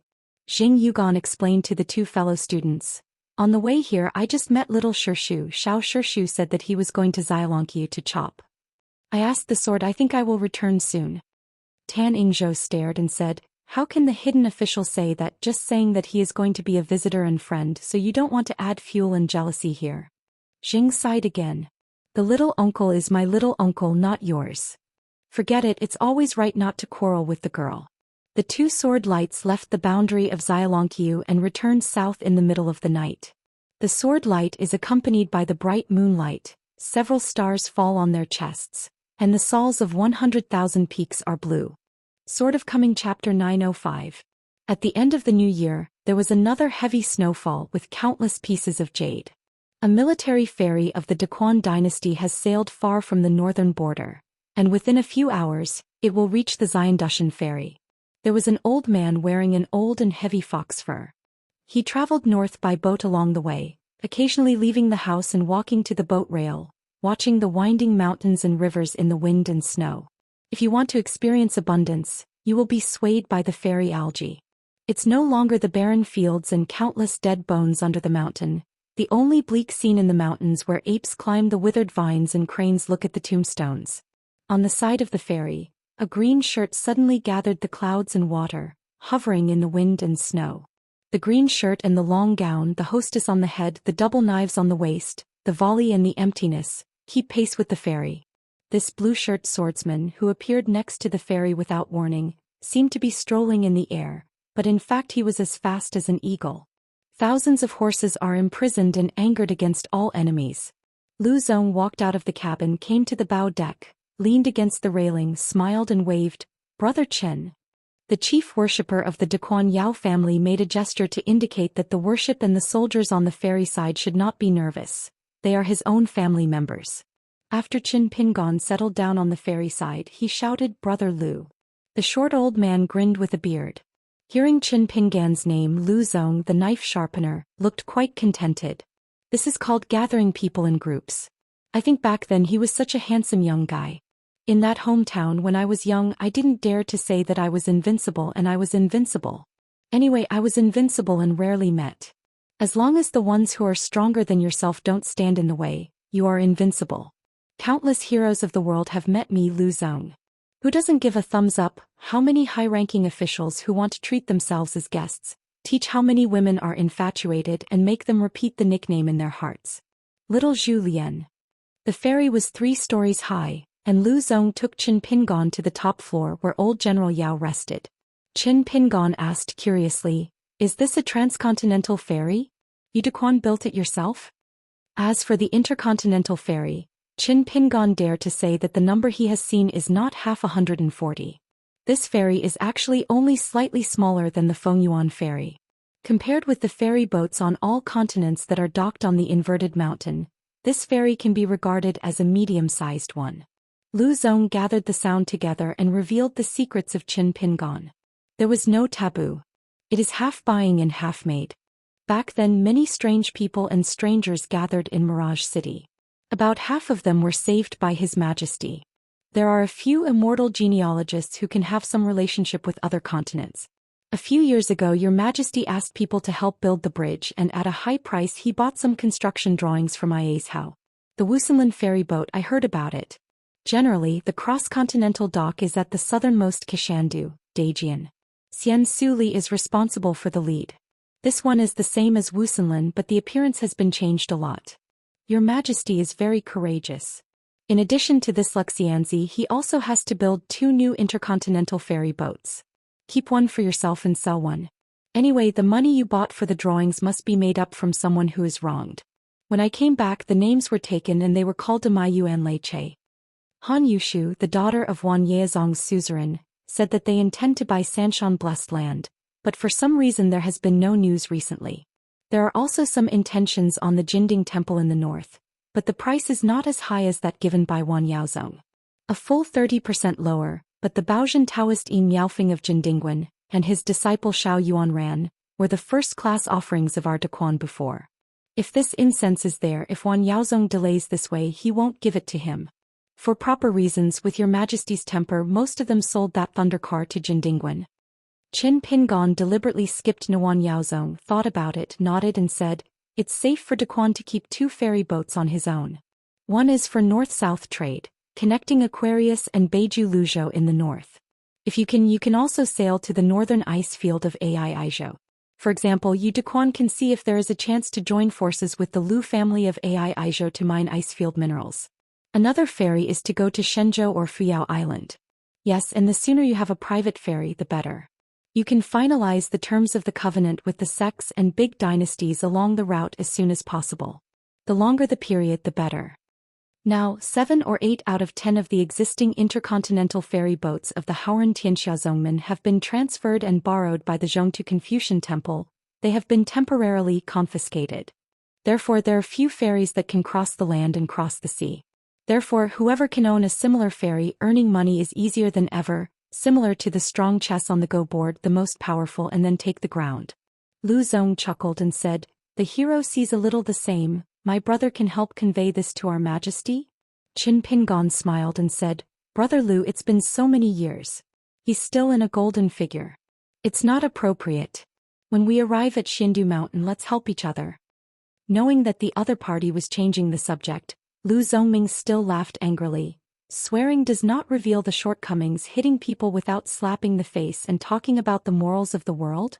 It is really this brand new leather bag given by the old master of you as the gift of Dengqing head knocking the sky drum. It is so good that Lu Zong has been away from the lotus root for many years, and he has never broken the mirror. Breaking a bottleneck in the golden body is almost as difficult as getting a qi trainer from the Yuan Ying to the 5 levels. So worrying that Lu Zong has not drunk less boring wine over the years. I heard that Nanyuangwo's cultivator, his mother, is already a bottleneck in the far travel boundary. As for how old Brother Qin is around him and what he can do with this stuff, it's like his younger generation has something to do and it's too late to be happy. Because on the ferry there is the old General Yao Zhen and the County King Yao Xinji who served as the capital of the capital. So in addition to the knife sharpener Lu Zong personally responsible for escorting, there are also a number of Earth Immortal training airmen, who dare not take it lightly. As for whether there is a hidden expert, Qin Pingon deliberately does not investigate. After all, it is not Xiaolongqiu. Qin Pingon just bends his fingers and taps gently on the stair railing, not knowing what kind of Xianxia wood it is made of. There is a clanging sound of gold and stone. The intercontinental ferry in Pima Zone on the Skeleton Beach has always been the source of wealth for Luapa Mountain. Almost half of the ferry has the surname Qin. The reason why he was not assigned to go to the sea to walk the darts was because the Middle-earth sect had already taken the initiative to hand over a ferry to the Confucian temple to take care of it. So after returning to the world, Qin Pingon didn't think much about it. But the last time he was in Gongdalan when the husband drank and was happy, he accidentally missed his mouth. If Pima Zong is only used as the next sect, it is barely possible to leave a cross-continental ferry, but as one of the Luzhou sect of Beiju Haoranjuzhou, each continent has a share, and Beiju Luzhou is actually in the Confucian temple. At the same time there was just one missing, so Pima Zong became like he should surrender the ferry. As a result, Mao Xiaodong, who was promoted to the division of the Academy of Rites, somehow suggested that Qiong-lin, who had already surrendered 2 intercontinental ferry boats. So just take out one more. Anyway, if you have a lot of money, even if you give it to the Confucian temple, you won't have one left. It was a small-scale internal discussion in the Confucian temple. There were only the 3 leaders of the Confucian temple, the chief and deputy head of the Confucian temple, the worship of wine and the business of the 3 university palace, and a small group of sages to accompany the saints. In addition, all the college leaders failed to attend. Mao Xiaodong, a tall scholar of the palace, said such a speech, causing the audience to fall silent. Liji Shuegong Jujio had to bite the bullet and seconded his own Mao Sai, and then there was no objection to it and the agenda was approved by default. At that time the old scholar had not restored the Confucian temple shrine, so naturally he was not present. What's the relationship between Li Xing's line of learning from Gong Sai's righteousness and my Wenxing line? Jian Xiu has the custom of asking the sword, so the old scholars, asking the wine, is also a must. At the top of the stairs, the old general smiled and said, I wanted to give you an accident. One of Yao Xian had one arm holding the fox fur. His grandfather was very awkward and said that if he was frozen during these steps he would have a fart. Grandpa's careful thinking is actually not accepting the old. Yao Fuyin just didn't know. Yao Jinji laughed and said, this is called a strong midfielder. In the past an empty sleeve was hanging down on his side, but now Mr. Fu Yin simply tied the sleeve, as if telling others openly that I was missing an arm. You can just laugh if you want to make a joke. It turned out that the old general deliberately slowed the schedule by 2 days. Obviously, Qin Pingon waited for Fei Jian from Yao Mansion to pass the letter. He immediately left the customs and rushed to Mirage City, intending to personally the ferry to Xindu Mountain. Otherwise you won't encounter this deer-headed chi fairy halfway. Qin Pingon walked quickly upstairs. The old general reached out and grabbed his arm and smiled. Go, a few drinks? Qin Pingon nodded. I'm done, don't drink too much. Lu Zong didn't keep up. Who didn't know? In the eyes of the old general, Qin Pingon was half of Yao's grandson, or half of his grandson-in-law. There is a big brazier in the house and Yao Xinji is responsible for warming up the wine. Qin Pingon bent over and sat on a bench, picked up the tongs, fiddled with the charcoal fire lightly and asked, Yao Lingzi's Mingquan knife still can't be found? About Mo knows the temperament of the old general, and the ferry boat deliberately made the decoration of this room as simple and plain as possible. As Lord Fu Yin, who was in charge of this matter, he curled his lips and said, It's difficult, there are no clues, but I dug up a lot of unseen things. The old man smiled and said, Finally, it's a bit like a Fu Yin. Throwing a knife is nothing. Yao Xinji bored and said, Grandpa, this is because you can't stand and talk. It's so light. The Fu Yin office has mobilized so much manpower but there is no result. Anyway, I feel bad in my heart. I'm not standing, I'm sitting and talking. The old man said, Furthermore, the boss is not too young, he is still a bachelor and his waist is not good. No wonder he drank with people in his early years and didn't dare to go to the school. Yao Xianji habitually stretched out his hand to warm himself, and immediately blushed when he heard the words. He raised his head and complained, "Grandpa, can you stop talking about this with Mr. Chen?" Qin Pingon suddenly said, "I just noticed that there is a woman on the ferry who is not young but not low. She was standing on the second floor of the ferry before. She looked at Xinji in her eyes. Ah, there is that kind of sign. Can't be wrong." The old man raised his eyebrows and became interested. "Oh? Is there such a thing?" The Daquan monks who were able to work on this ferry boat must have been to the battlefield back then. Yao Xinji said helplessly, "Mr. Qin, don't talk nonsense if there is nothing. I know which woman Mr. Qin is talking about.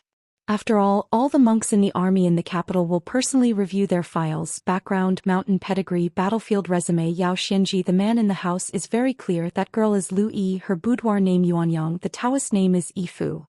She is a native of Daquan. She was born in a family of local prefectures. She was born in the roots of an earth fairy at a young age, and she practiced in the mountains early in the morning. In his early years in the battlefields of Jiangyi and Mirage City, Lu Yi used the Dragon Gate realm to cultivate his skills, relying on his own Taoism and 2 masters to pass on his treasures, and his battle achievements were not lost to a few golden elixir and earth immortals. Of course, Lu Yi is a very brilliant woman. Yao Xinji occasionally walks on the ferry, but she doesn't squint at herself. That's right, like what a who lacks an arm does. Besides, Yao Xinji really didn't think much about her. Qin Pingon said in a huff, "What do I do with this kind of joke?" The old man pointed to Yao Xinji and smiled. "Is this count as blindness? Tell me, what use do you want?" Qin Pingon began to add fuel and jealousy, and he smiled and said, "Some people are bachelor, it's impossible, but some people are bachelor based on their true ability." The old general and Yao Xinji asked about the general situation of Lu Yi, and learned that this female fairy teacher was born in Daquan, a scholarly family. Hey, the name Yifu is very good. Makes people happy and courageous when they hear it. Several times aside from the protection of the elders of the division, he was in a dangerous situation, and he was able to kill the demon and perform meritorious services. In the end, he held the Mirage City. When His Majesty was rewarded for his merits, Lu Yi only asked the court for a third-class worship status. Not so good, no matter how your Majesty should give a second-class worship. As for Lu Yi, who is now in his 60s, what can be a problem? The age of Jiazi of a woman on the mountain, resting at the foot of the mountain, is not equivalent to the age of cardamom for a woman on the mountain. The old man rubbed his chin and sighed, "I don't think the fairy is worthy of that girl." Qin Pingon said, "I think too." Yao Xinji smiled bitterly. The old man laughed heartily, raised his hand, and Qin Pingon gave him a light high five, which was very tacit understanding. Taking the bowl of rice wine from Yao Xian's hand, Qin Pingon glanced at the old fox fur hanging on the hanger. Knowing the origin of this thing, it was a gift given to the Yao family in the border gate by the first Emperor Lu Xun of Daquan in his early years. Yao Xinji may not think much about it, but if the Daquan dynasty sees it today, it is estimated that she will feel uncomfortable in her heart. It's just that every family has scriptures that are difficult to recite, and Qin Pingon can only pretend that he doesn't know the subtle twists and turns of the human heart here. Qin Pingon remembered something and took out 2 red envelopes from his sleeves, each with a small summer coin inside. Qin Pingon made a special trip to select 2 inscriptions that are auspicious words for blessing the younger generation.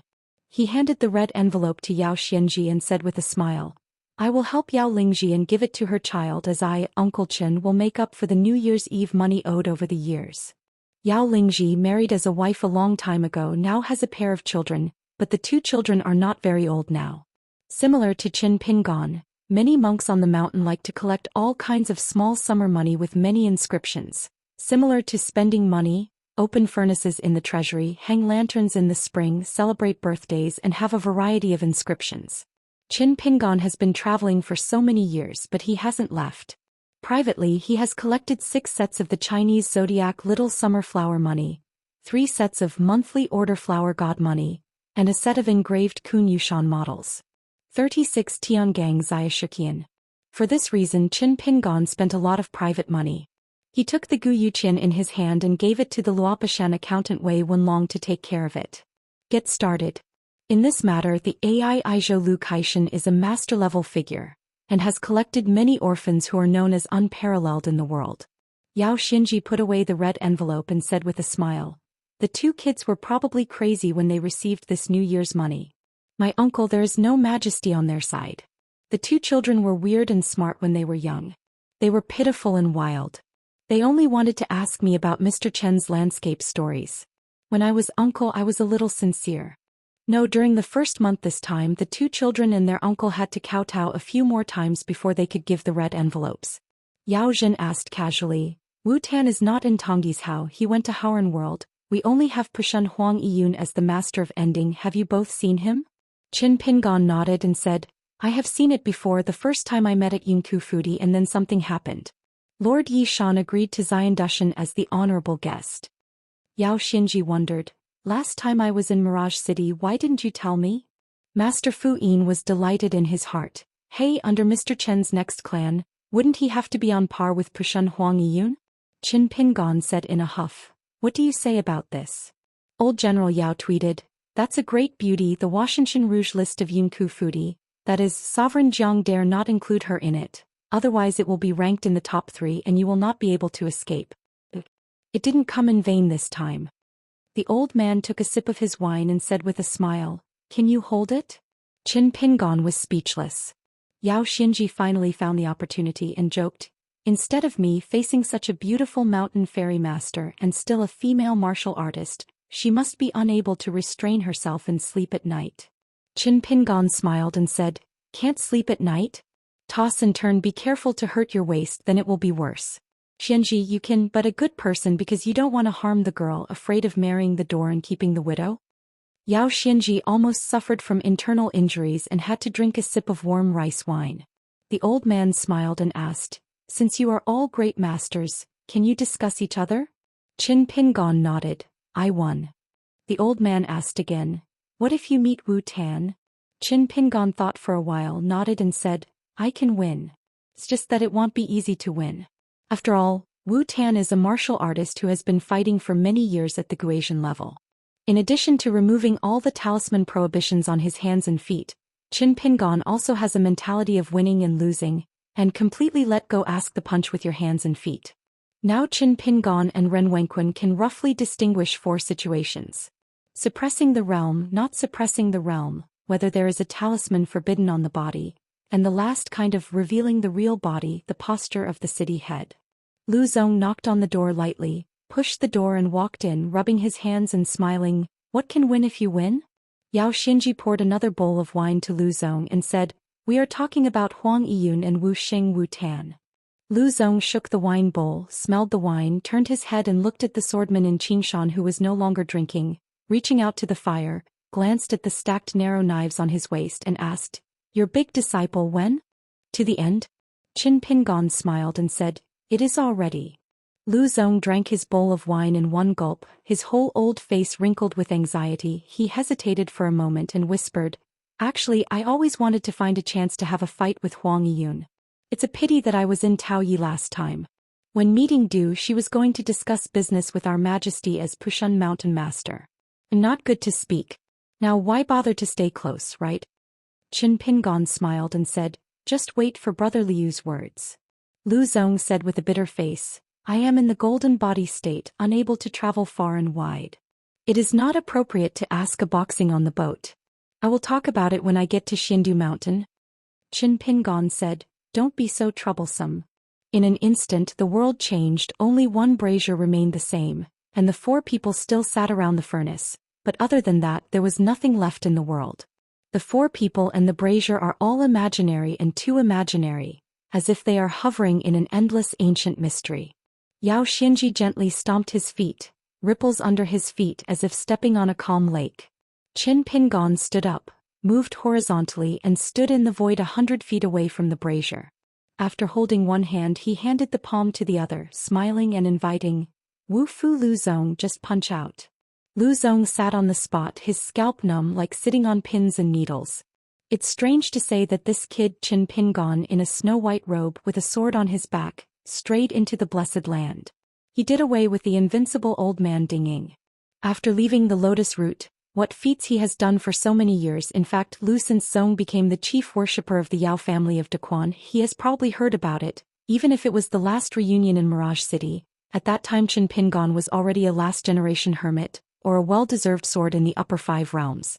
I was immortal, but Lu Zhong didn't feel any pressure to get along with and stand with him. But at this moment, Lu Zhong instinctively had an idea that he should not ask him about punches but drink, chat and fight. Yao Xinji held back his laugh and was about to make a joke about this Lu worship, but he saw his grandfather gently shaking his head and beckoning him not to speak. Lu Zhong took a deep breath, smiled suddenly, got up slowly and swept forward towards Qin Pingon. After standing still, he took out a horn knife from his sleeve that he hadn't used for many years. It's not a good sword, it's still sharp against the enemy in the blessed land of the hometown, but it's not enough to see in this awe-inspiring world. Even the rank of magic treasures is not enough. It's just that this questioning fist is mostly unable to keep this old man who has depended on each other all his life. Looking down at the horn knife, the old man will inevitably feel distressed and sad. Lu Zhong said frankly, in this questioning fist the realm of R2 is very different, so I will have a murderous intent, and I will not be murderous in the slightest. You can bear it more. Qin Pingon nodded and then slid 2 short knives from the 2 Xian sleeves as narrow as a dagger and threw one of them to Lu Zhong. Use my short knife. It's easier to get out of the knife if it's blocked. Lu Zhong breathed a sigh of relief. After putting away the horn knife, he shook the dagger-like short knife into a beautiful knife, and then lifted it up. The inscription Chao Lu, Lu Zhong asked with a smile. Did you talk about it? Qin Pingon introduced.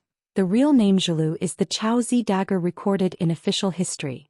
The short knife in Qin Pingan's hand with the inscription Wuxia is the same as that of Chao Zi's dagger. The inscriptions are blindfolds. For so many years, Qin Pingon has not found a clue to this knife.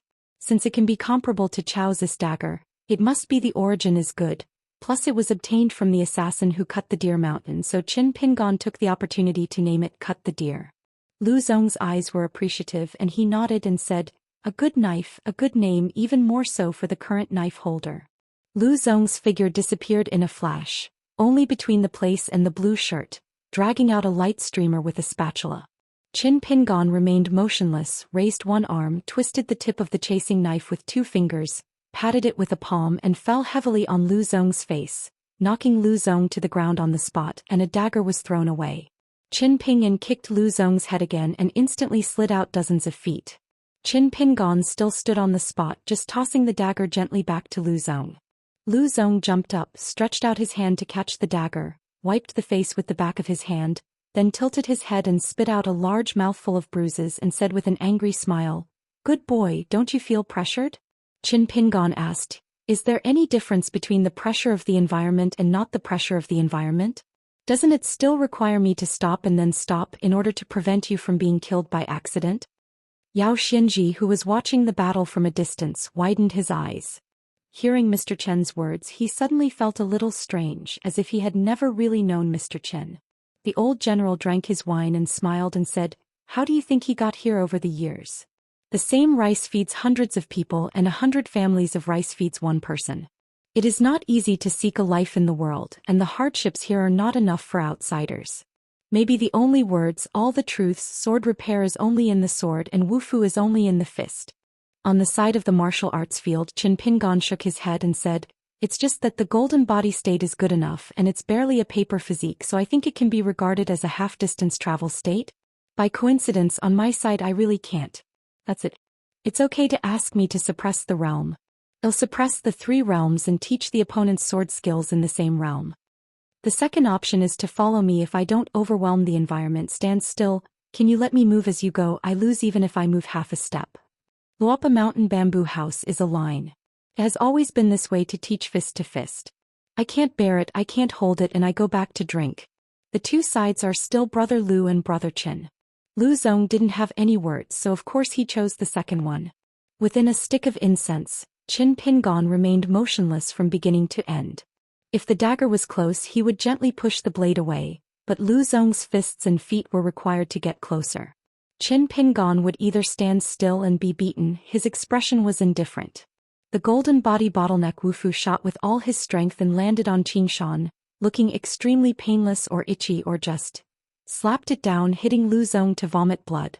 In a weird questioning punch in a weird world, Lu Zong is like a mortal man shaking the mountain. He does not know what he can do. In the end he will only hurt his punch. The heavier the punch, the heavier the injury. Staggered to his feet, shaking his figure, Lu Zong clenched the dagger in his hand, his head drooping and his face dripping to the ground. Lu Zong suddenly raised his head. He had already changed a few mouthfuls of pure innocent old martial artist. He had already blurred his vision. He could only vaguely see the man in the blue shirt not far away. He turned back and pulled away a simple and honest man without warning. Fist frame, it seems to take the initiative to hand fists to himself. Doesn't seem to be, that's it. The other party is finally about to pass a fist. Only when he was able to stand up, Lu Zong had exhausted all of Lu Zong's strength.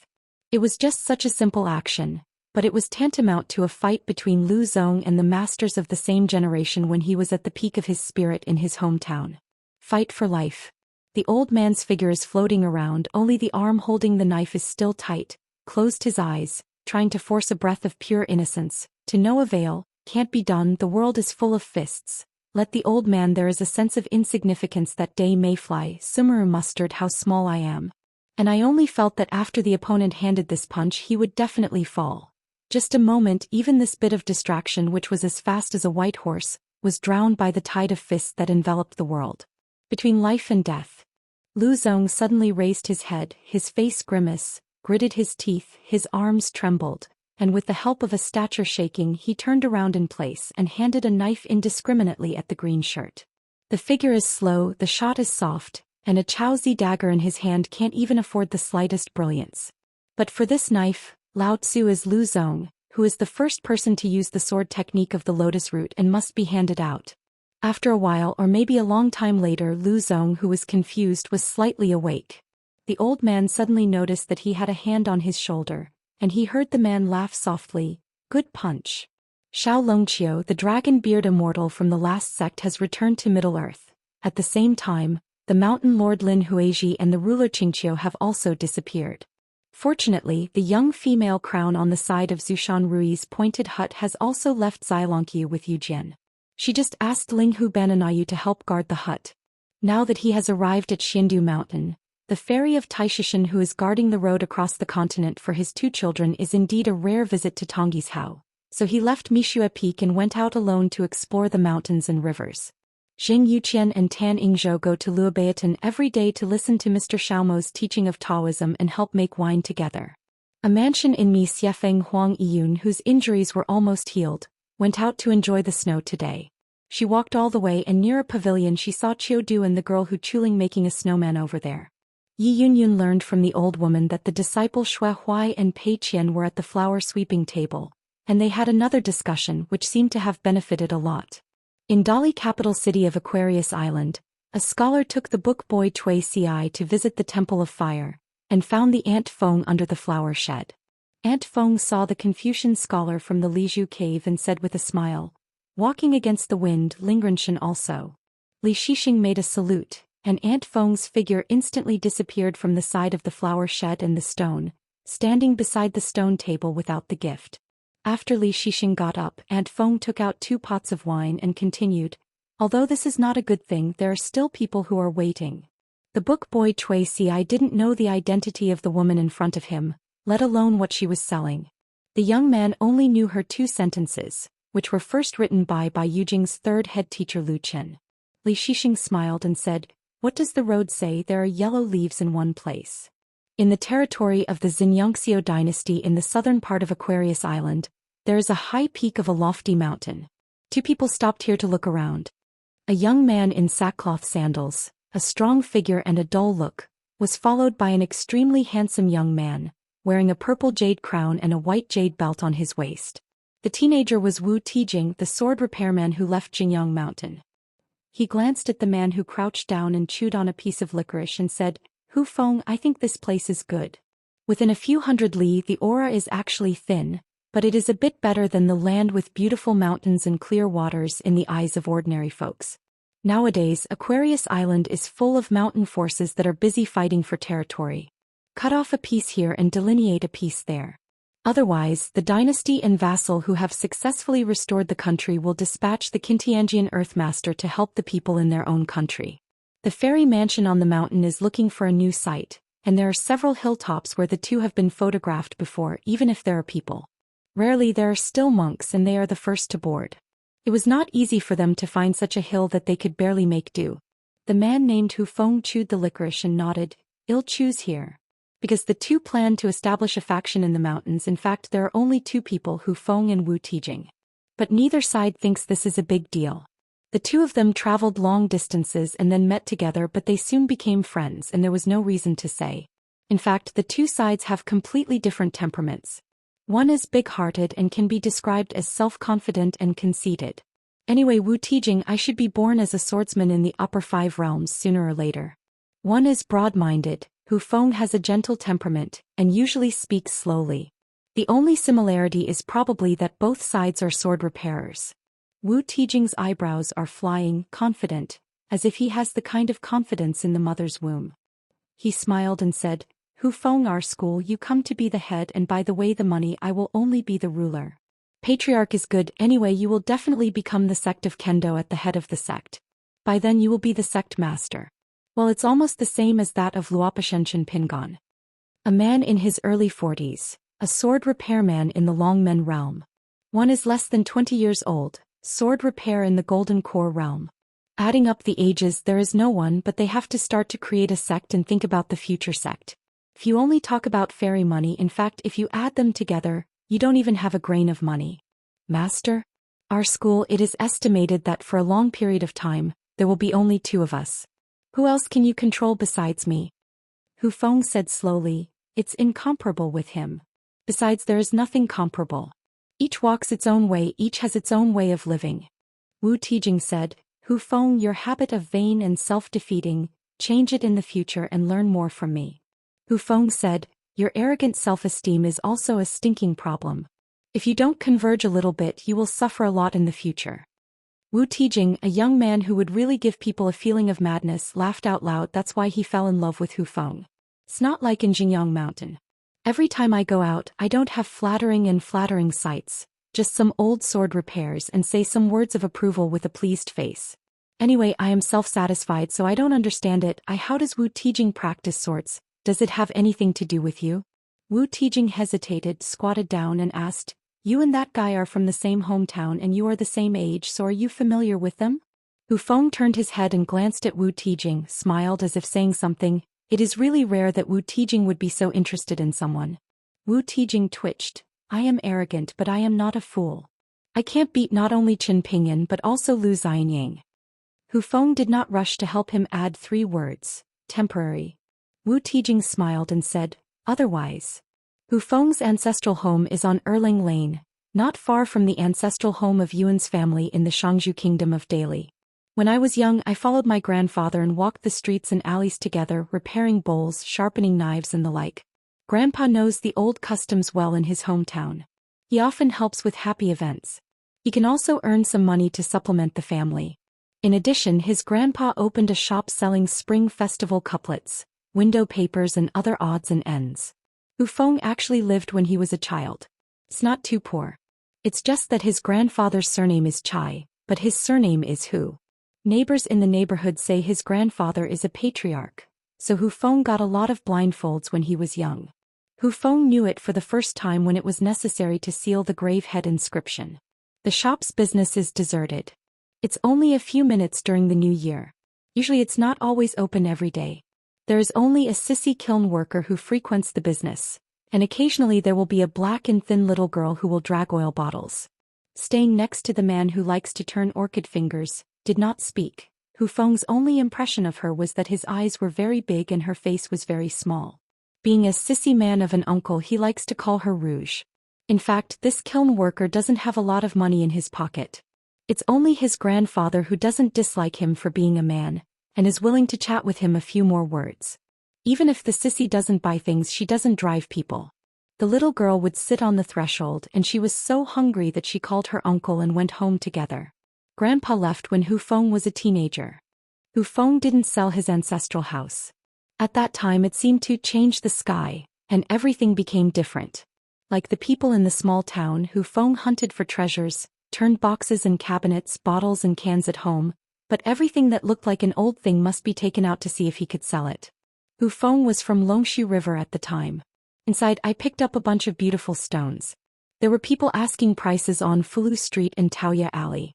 Hu Feng didn't think much about it. He divided the 8 things commonly called snake stones into half, and neither side was offended. For 2 pennies during that period of time I couldn't sleep well every day and I didn't dare to go out of the house for fear of being thief. Before that, Hu Feng had seen a fellow of the same age in Ni Ping Alley called Song Jisun. The old people said he was the illegitimate son of Master Song, the supervising officer. If it was not easy to bring him back to the yamen, he asked someone to place Song Jisun. In that alley, this Song Jisun seemed to never be short of money in his pocket. He took a maid every day wandering around, it was quite show-stopping. Hu Feng liked to go to Laozishan when he was a child. He often saw a guy named Dong Shuijing. Feng discovered that Dong Shuijing likes to choose those broken tiles with words. Dong Shuijing took the initiative to find him later. Both of them were relatively taciturn children, who tacitly made business and bartered things. In Huang Erniang's wine shop, Hu Feng often saw the janitor named Xing Dafeng. The man's eyes seemed to grow on the woman's body. In the water-grabbing season, Hu Feng always saw a skinny person of the same age who seemed to be in the same alley with Song Jisun, and the two were still neighbors, but one was particularly rich and the other was particularly poor. Grandpa didn't allow him to approach the orphan surnamed Chen, but he was not like the old man near Xinghua Lane who spoke so badly. What a sorrowful star, a scumbag. Grandpa just knows many ways, he just keeps him away from that person and never tells the reason. There was a time when Hu Feng was fishing alone on the Bluestone Cliff. It was pitted. It was passed on from the hometown. The local dialect was said to be the sun's nest. It was similar to the crab archway. I didn't know who said it first. Of it. Hu Feng saw with his own eyes that there was a child who hadn't learned to tease water, but he was playful. First he shoveled a dog in a shallow place in the Longshu River. Then somehow he almost drowned, but Hu Feng just lost it. Fishing rod, if you want to run to save people, there is that thin bamboo rod-like guy who saw it with sharp eyes, dashed all the way, jumped into the water, dragged the child to the shore. The child howled and cried far away. Hu Feng, I don't know what was said. Anyway, that guy finally stopped the child from crying, as if he even gave the child a straw grasshopper. When some older children nearby approached, the orphan surnamed Chen left. It turned out that after I heard that the elders of the family burned down their children's clothes that day, maybe it was unlucky. In the past, the old and young men and women near the Taijuojing all liked to enjoy the shade under the old locust tree. They were short in their heads and could not hide anything anyway. The old people tell stories, the women chew their tongues finely, the men watch the ladies, and the children play in groups around the old locust tree. Since there are wedding shops, of course there will be funeral shops. There are not many such shops in the town. There are only a few shops, but the business between the two is much worse. Hu Feng once asked his grandfather why. Grandpa said that the dead are the biggest ones. No matter how poor they are, they will tighten their belts and take out some money. Even if you borrow money from someone, you should try your best to do it well. But why don't you make any money for weddings? Grandpa didn't say why. Grandpa treats him very well. Almost give whatever you have at home, but there are also a few rules. Since Hu Feng remembers a little, Grandpa will ask him again, such as don't pick up the money on the road. When you encounter something, don't ask if you can. But if you have to ask for help, you must pay it back. No matter whether it is paying back the money or the favor, you can't owe it. If you can't learn the New Year's Eve, you can spare it, deliberately surplus, to the coming year.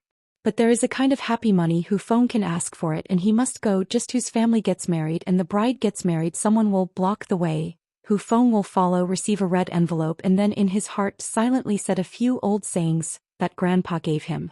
In addition, although I opened a wedding shop, if there is a funeral in the town, I can help. After the work is done, I will go home after eating at the family's house. If the family needs someone to help guard the spirit, then accept it. Just remember to enter the morning hall. Don't give up halfway. Even if you're sleepy, you should just take a nap there. Don't be afraid to go home in the middle of the night. Get back to sleep. In that fairy grave, one day each year, Grandpa would take Hu Feng to kowtow. Before my grandfather left, he even confessed to himself, even if his grandfather is gone, this matter should not be forgotten. Even if he grows up in the future and needs to travel far, he still needs 3 sticks of incense on this day of the year. At the far west of the town, there is a wicker-like girl named Li, but she is not weak enough to carry 2 buckets full of water on a pole. She has a younger brother who has a stupid head. Once the child wore open crotch pants in the alley near home and walked wildly.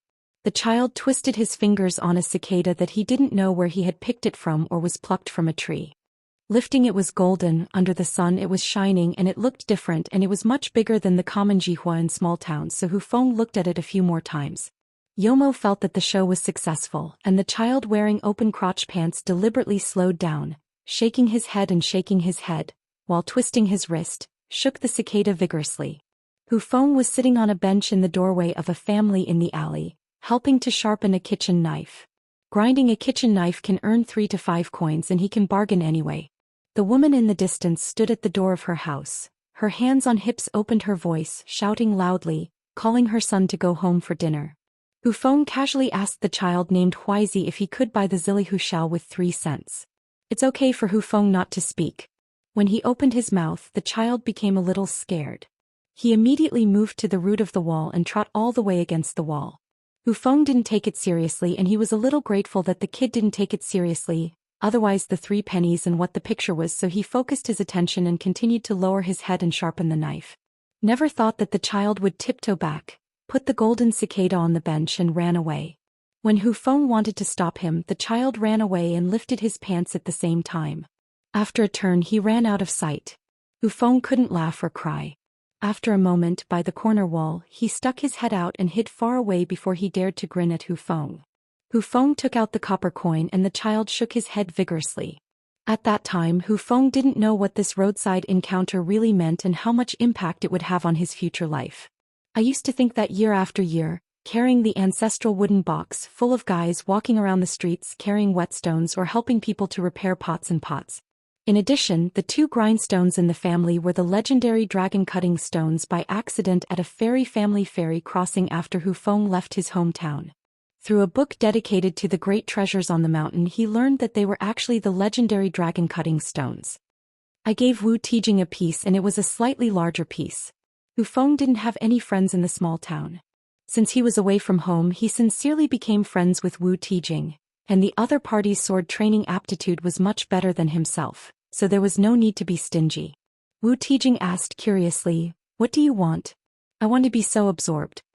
Hu Feng smiled and said, "Think about things from my childhood." He didn't know how to repay the man named Li Huai.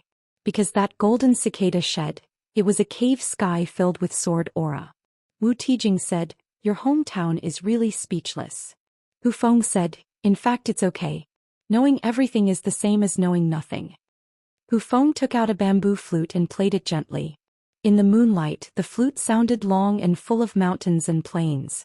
A Luxianzi is about to arrive at the Xiandushan ferry.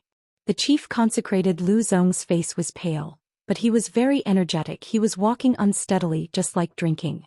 Therefore, after the group of people disembarked, Lu Zong did not follow to disembark, because the Luxianzi was about to set off to return to Daquan Mirage City. Qin Pingon took Yao Old General and Yao Xianji to the Qingping Peak together. After the ferry lifted off again, Lu Zong left the bow and went to a room on the first floor of the ferry, knocked gently on the door and shouted, "Your Majesty." After crossing the threshold, the Empress Daquan was already sitting at the table and reading the memorial.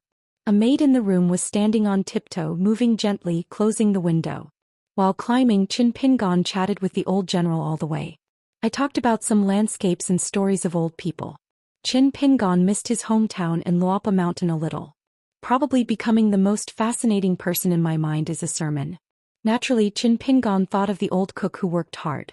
Perhaps in Julien's heart, it was like living with a child who would never grow up called Jianghu.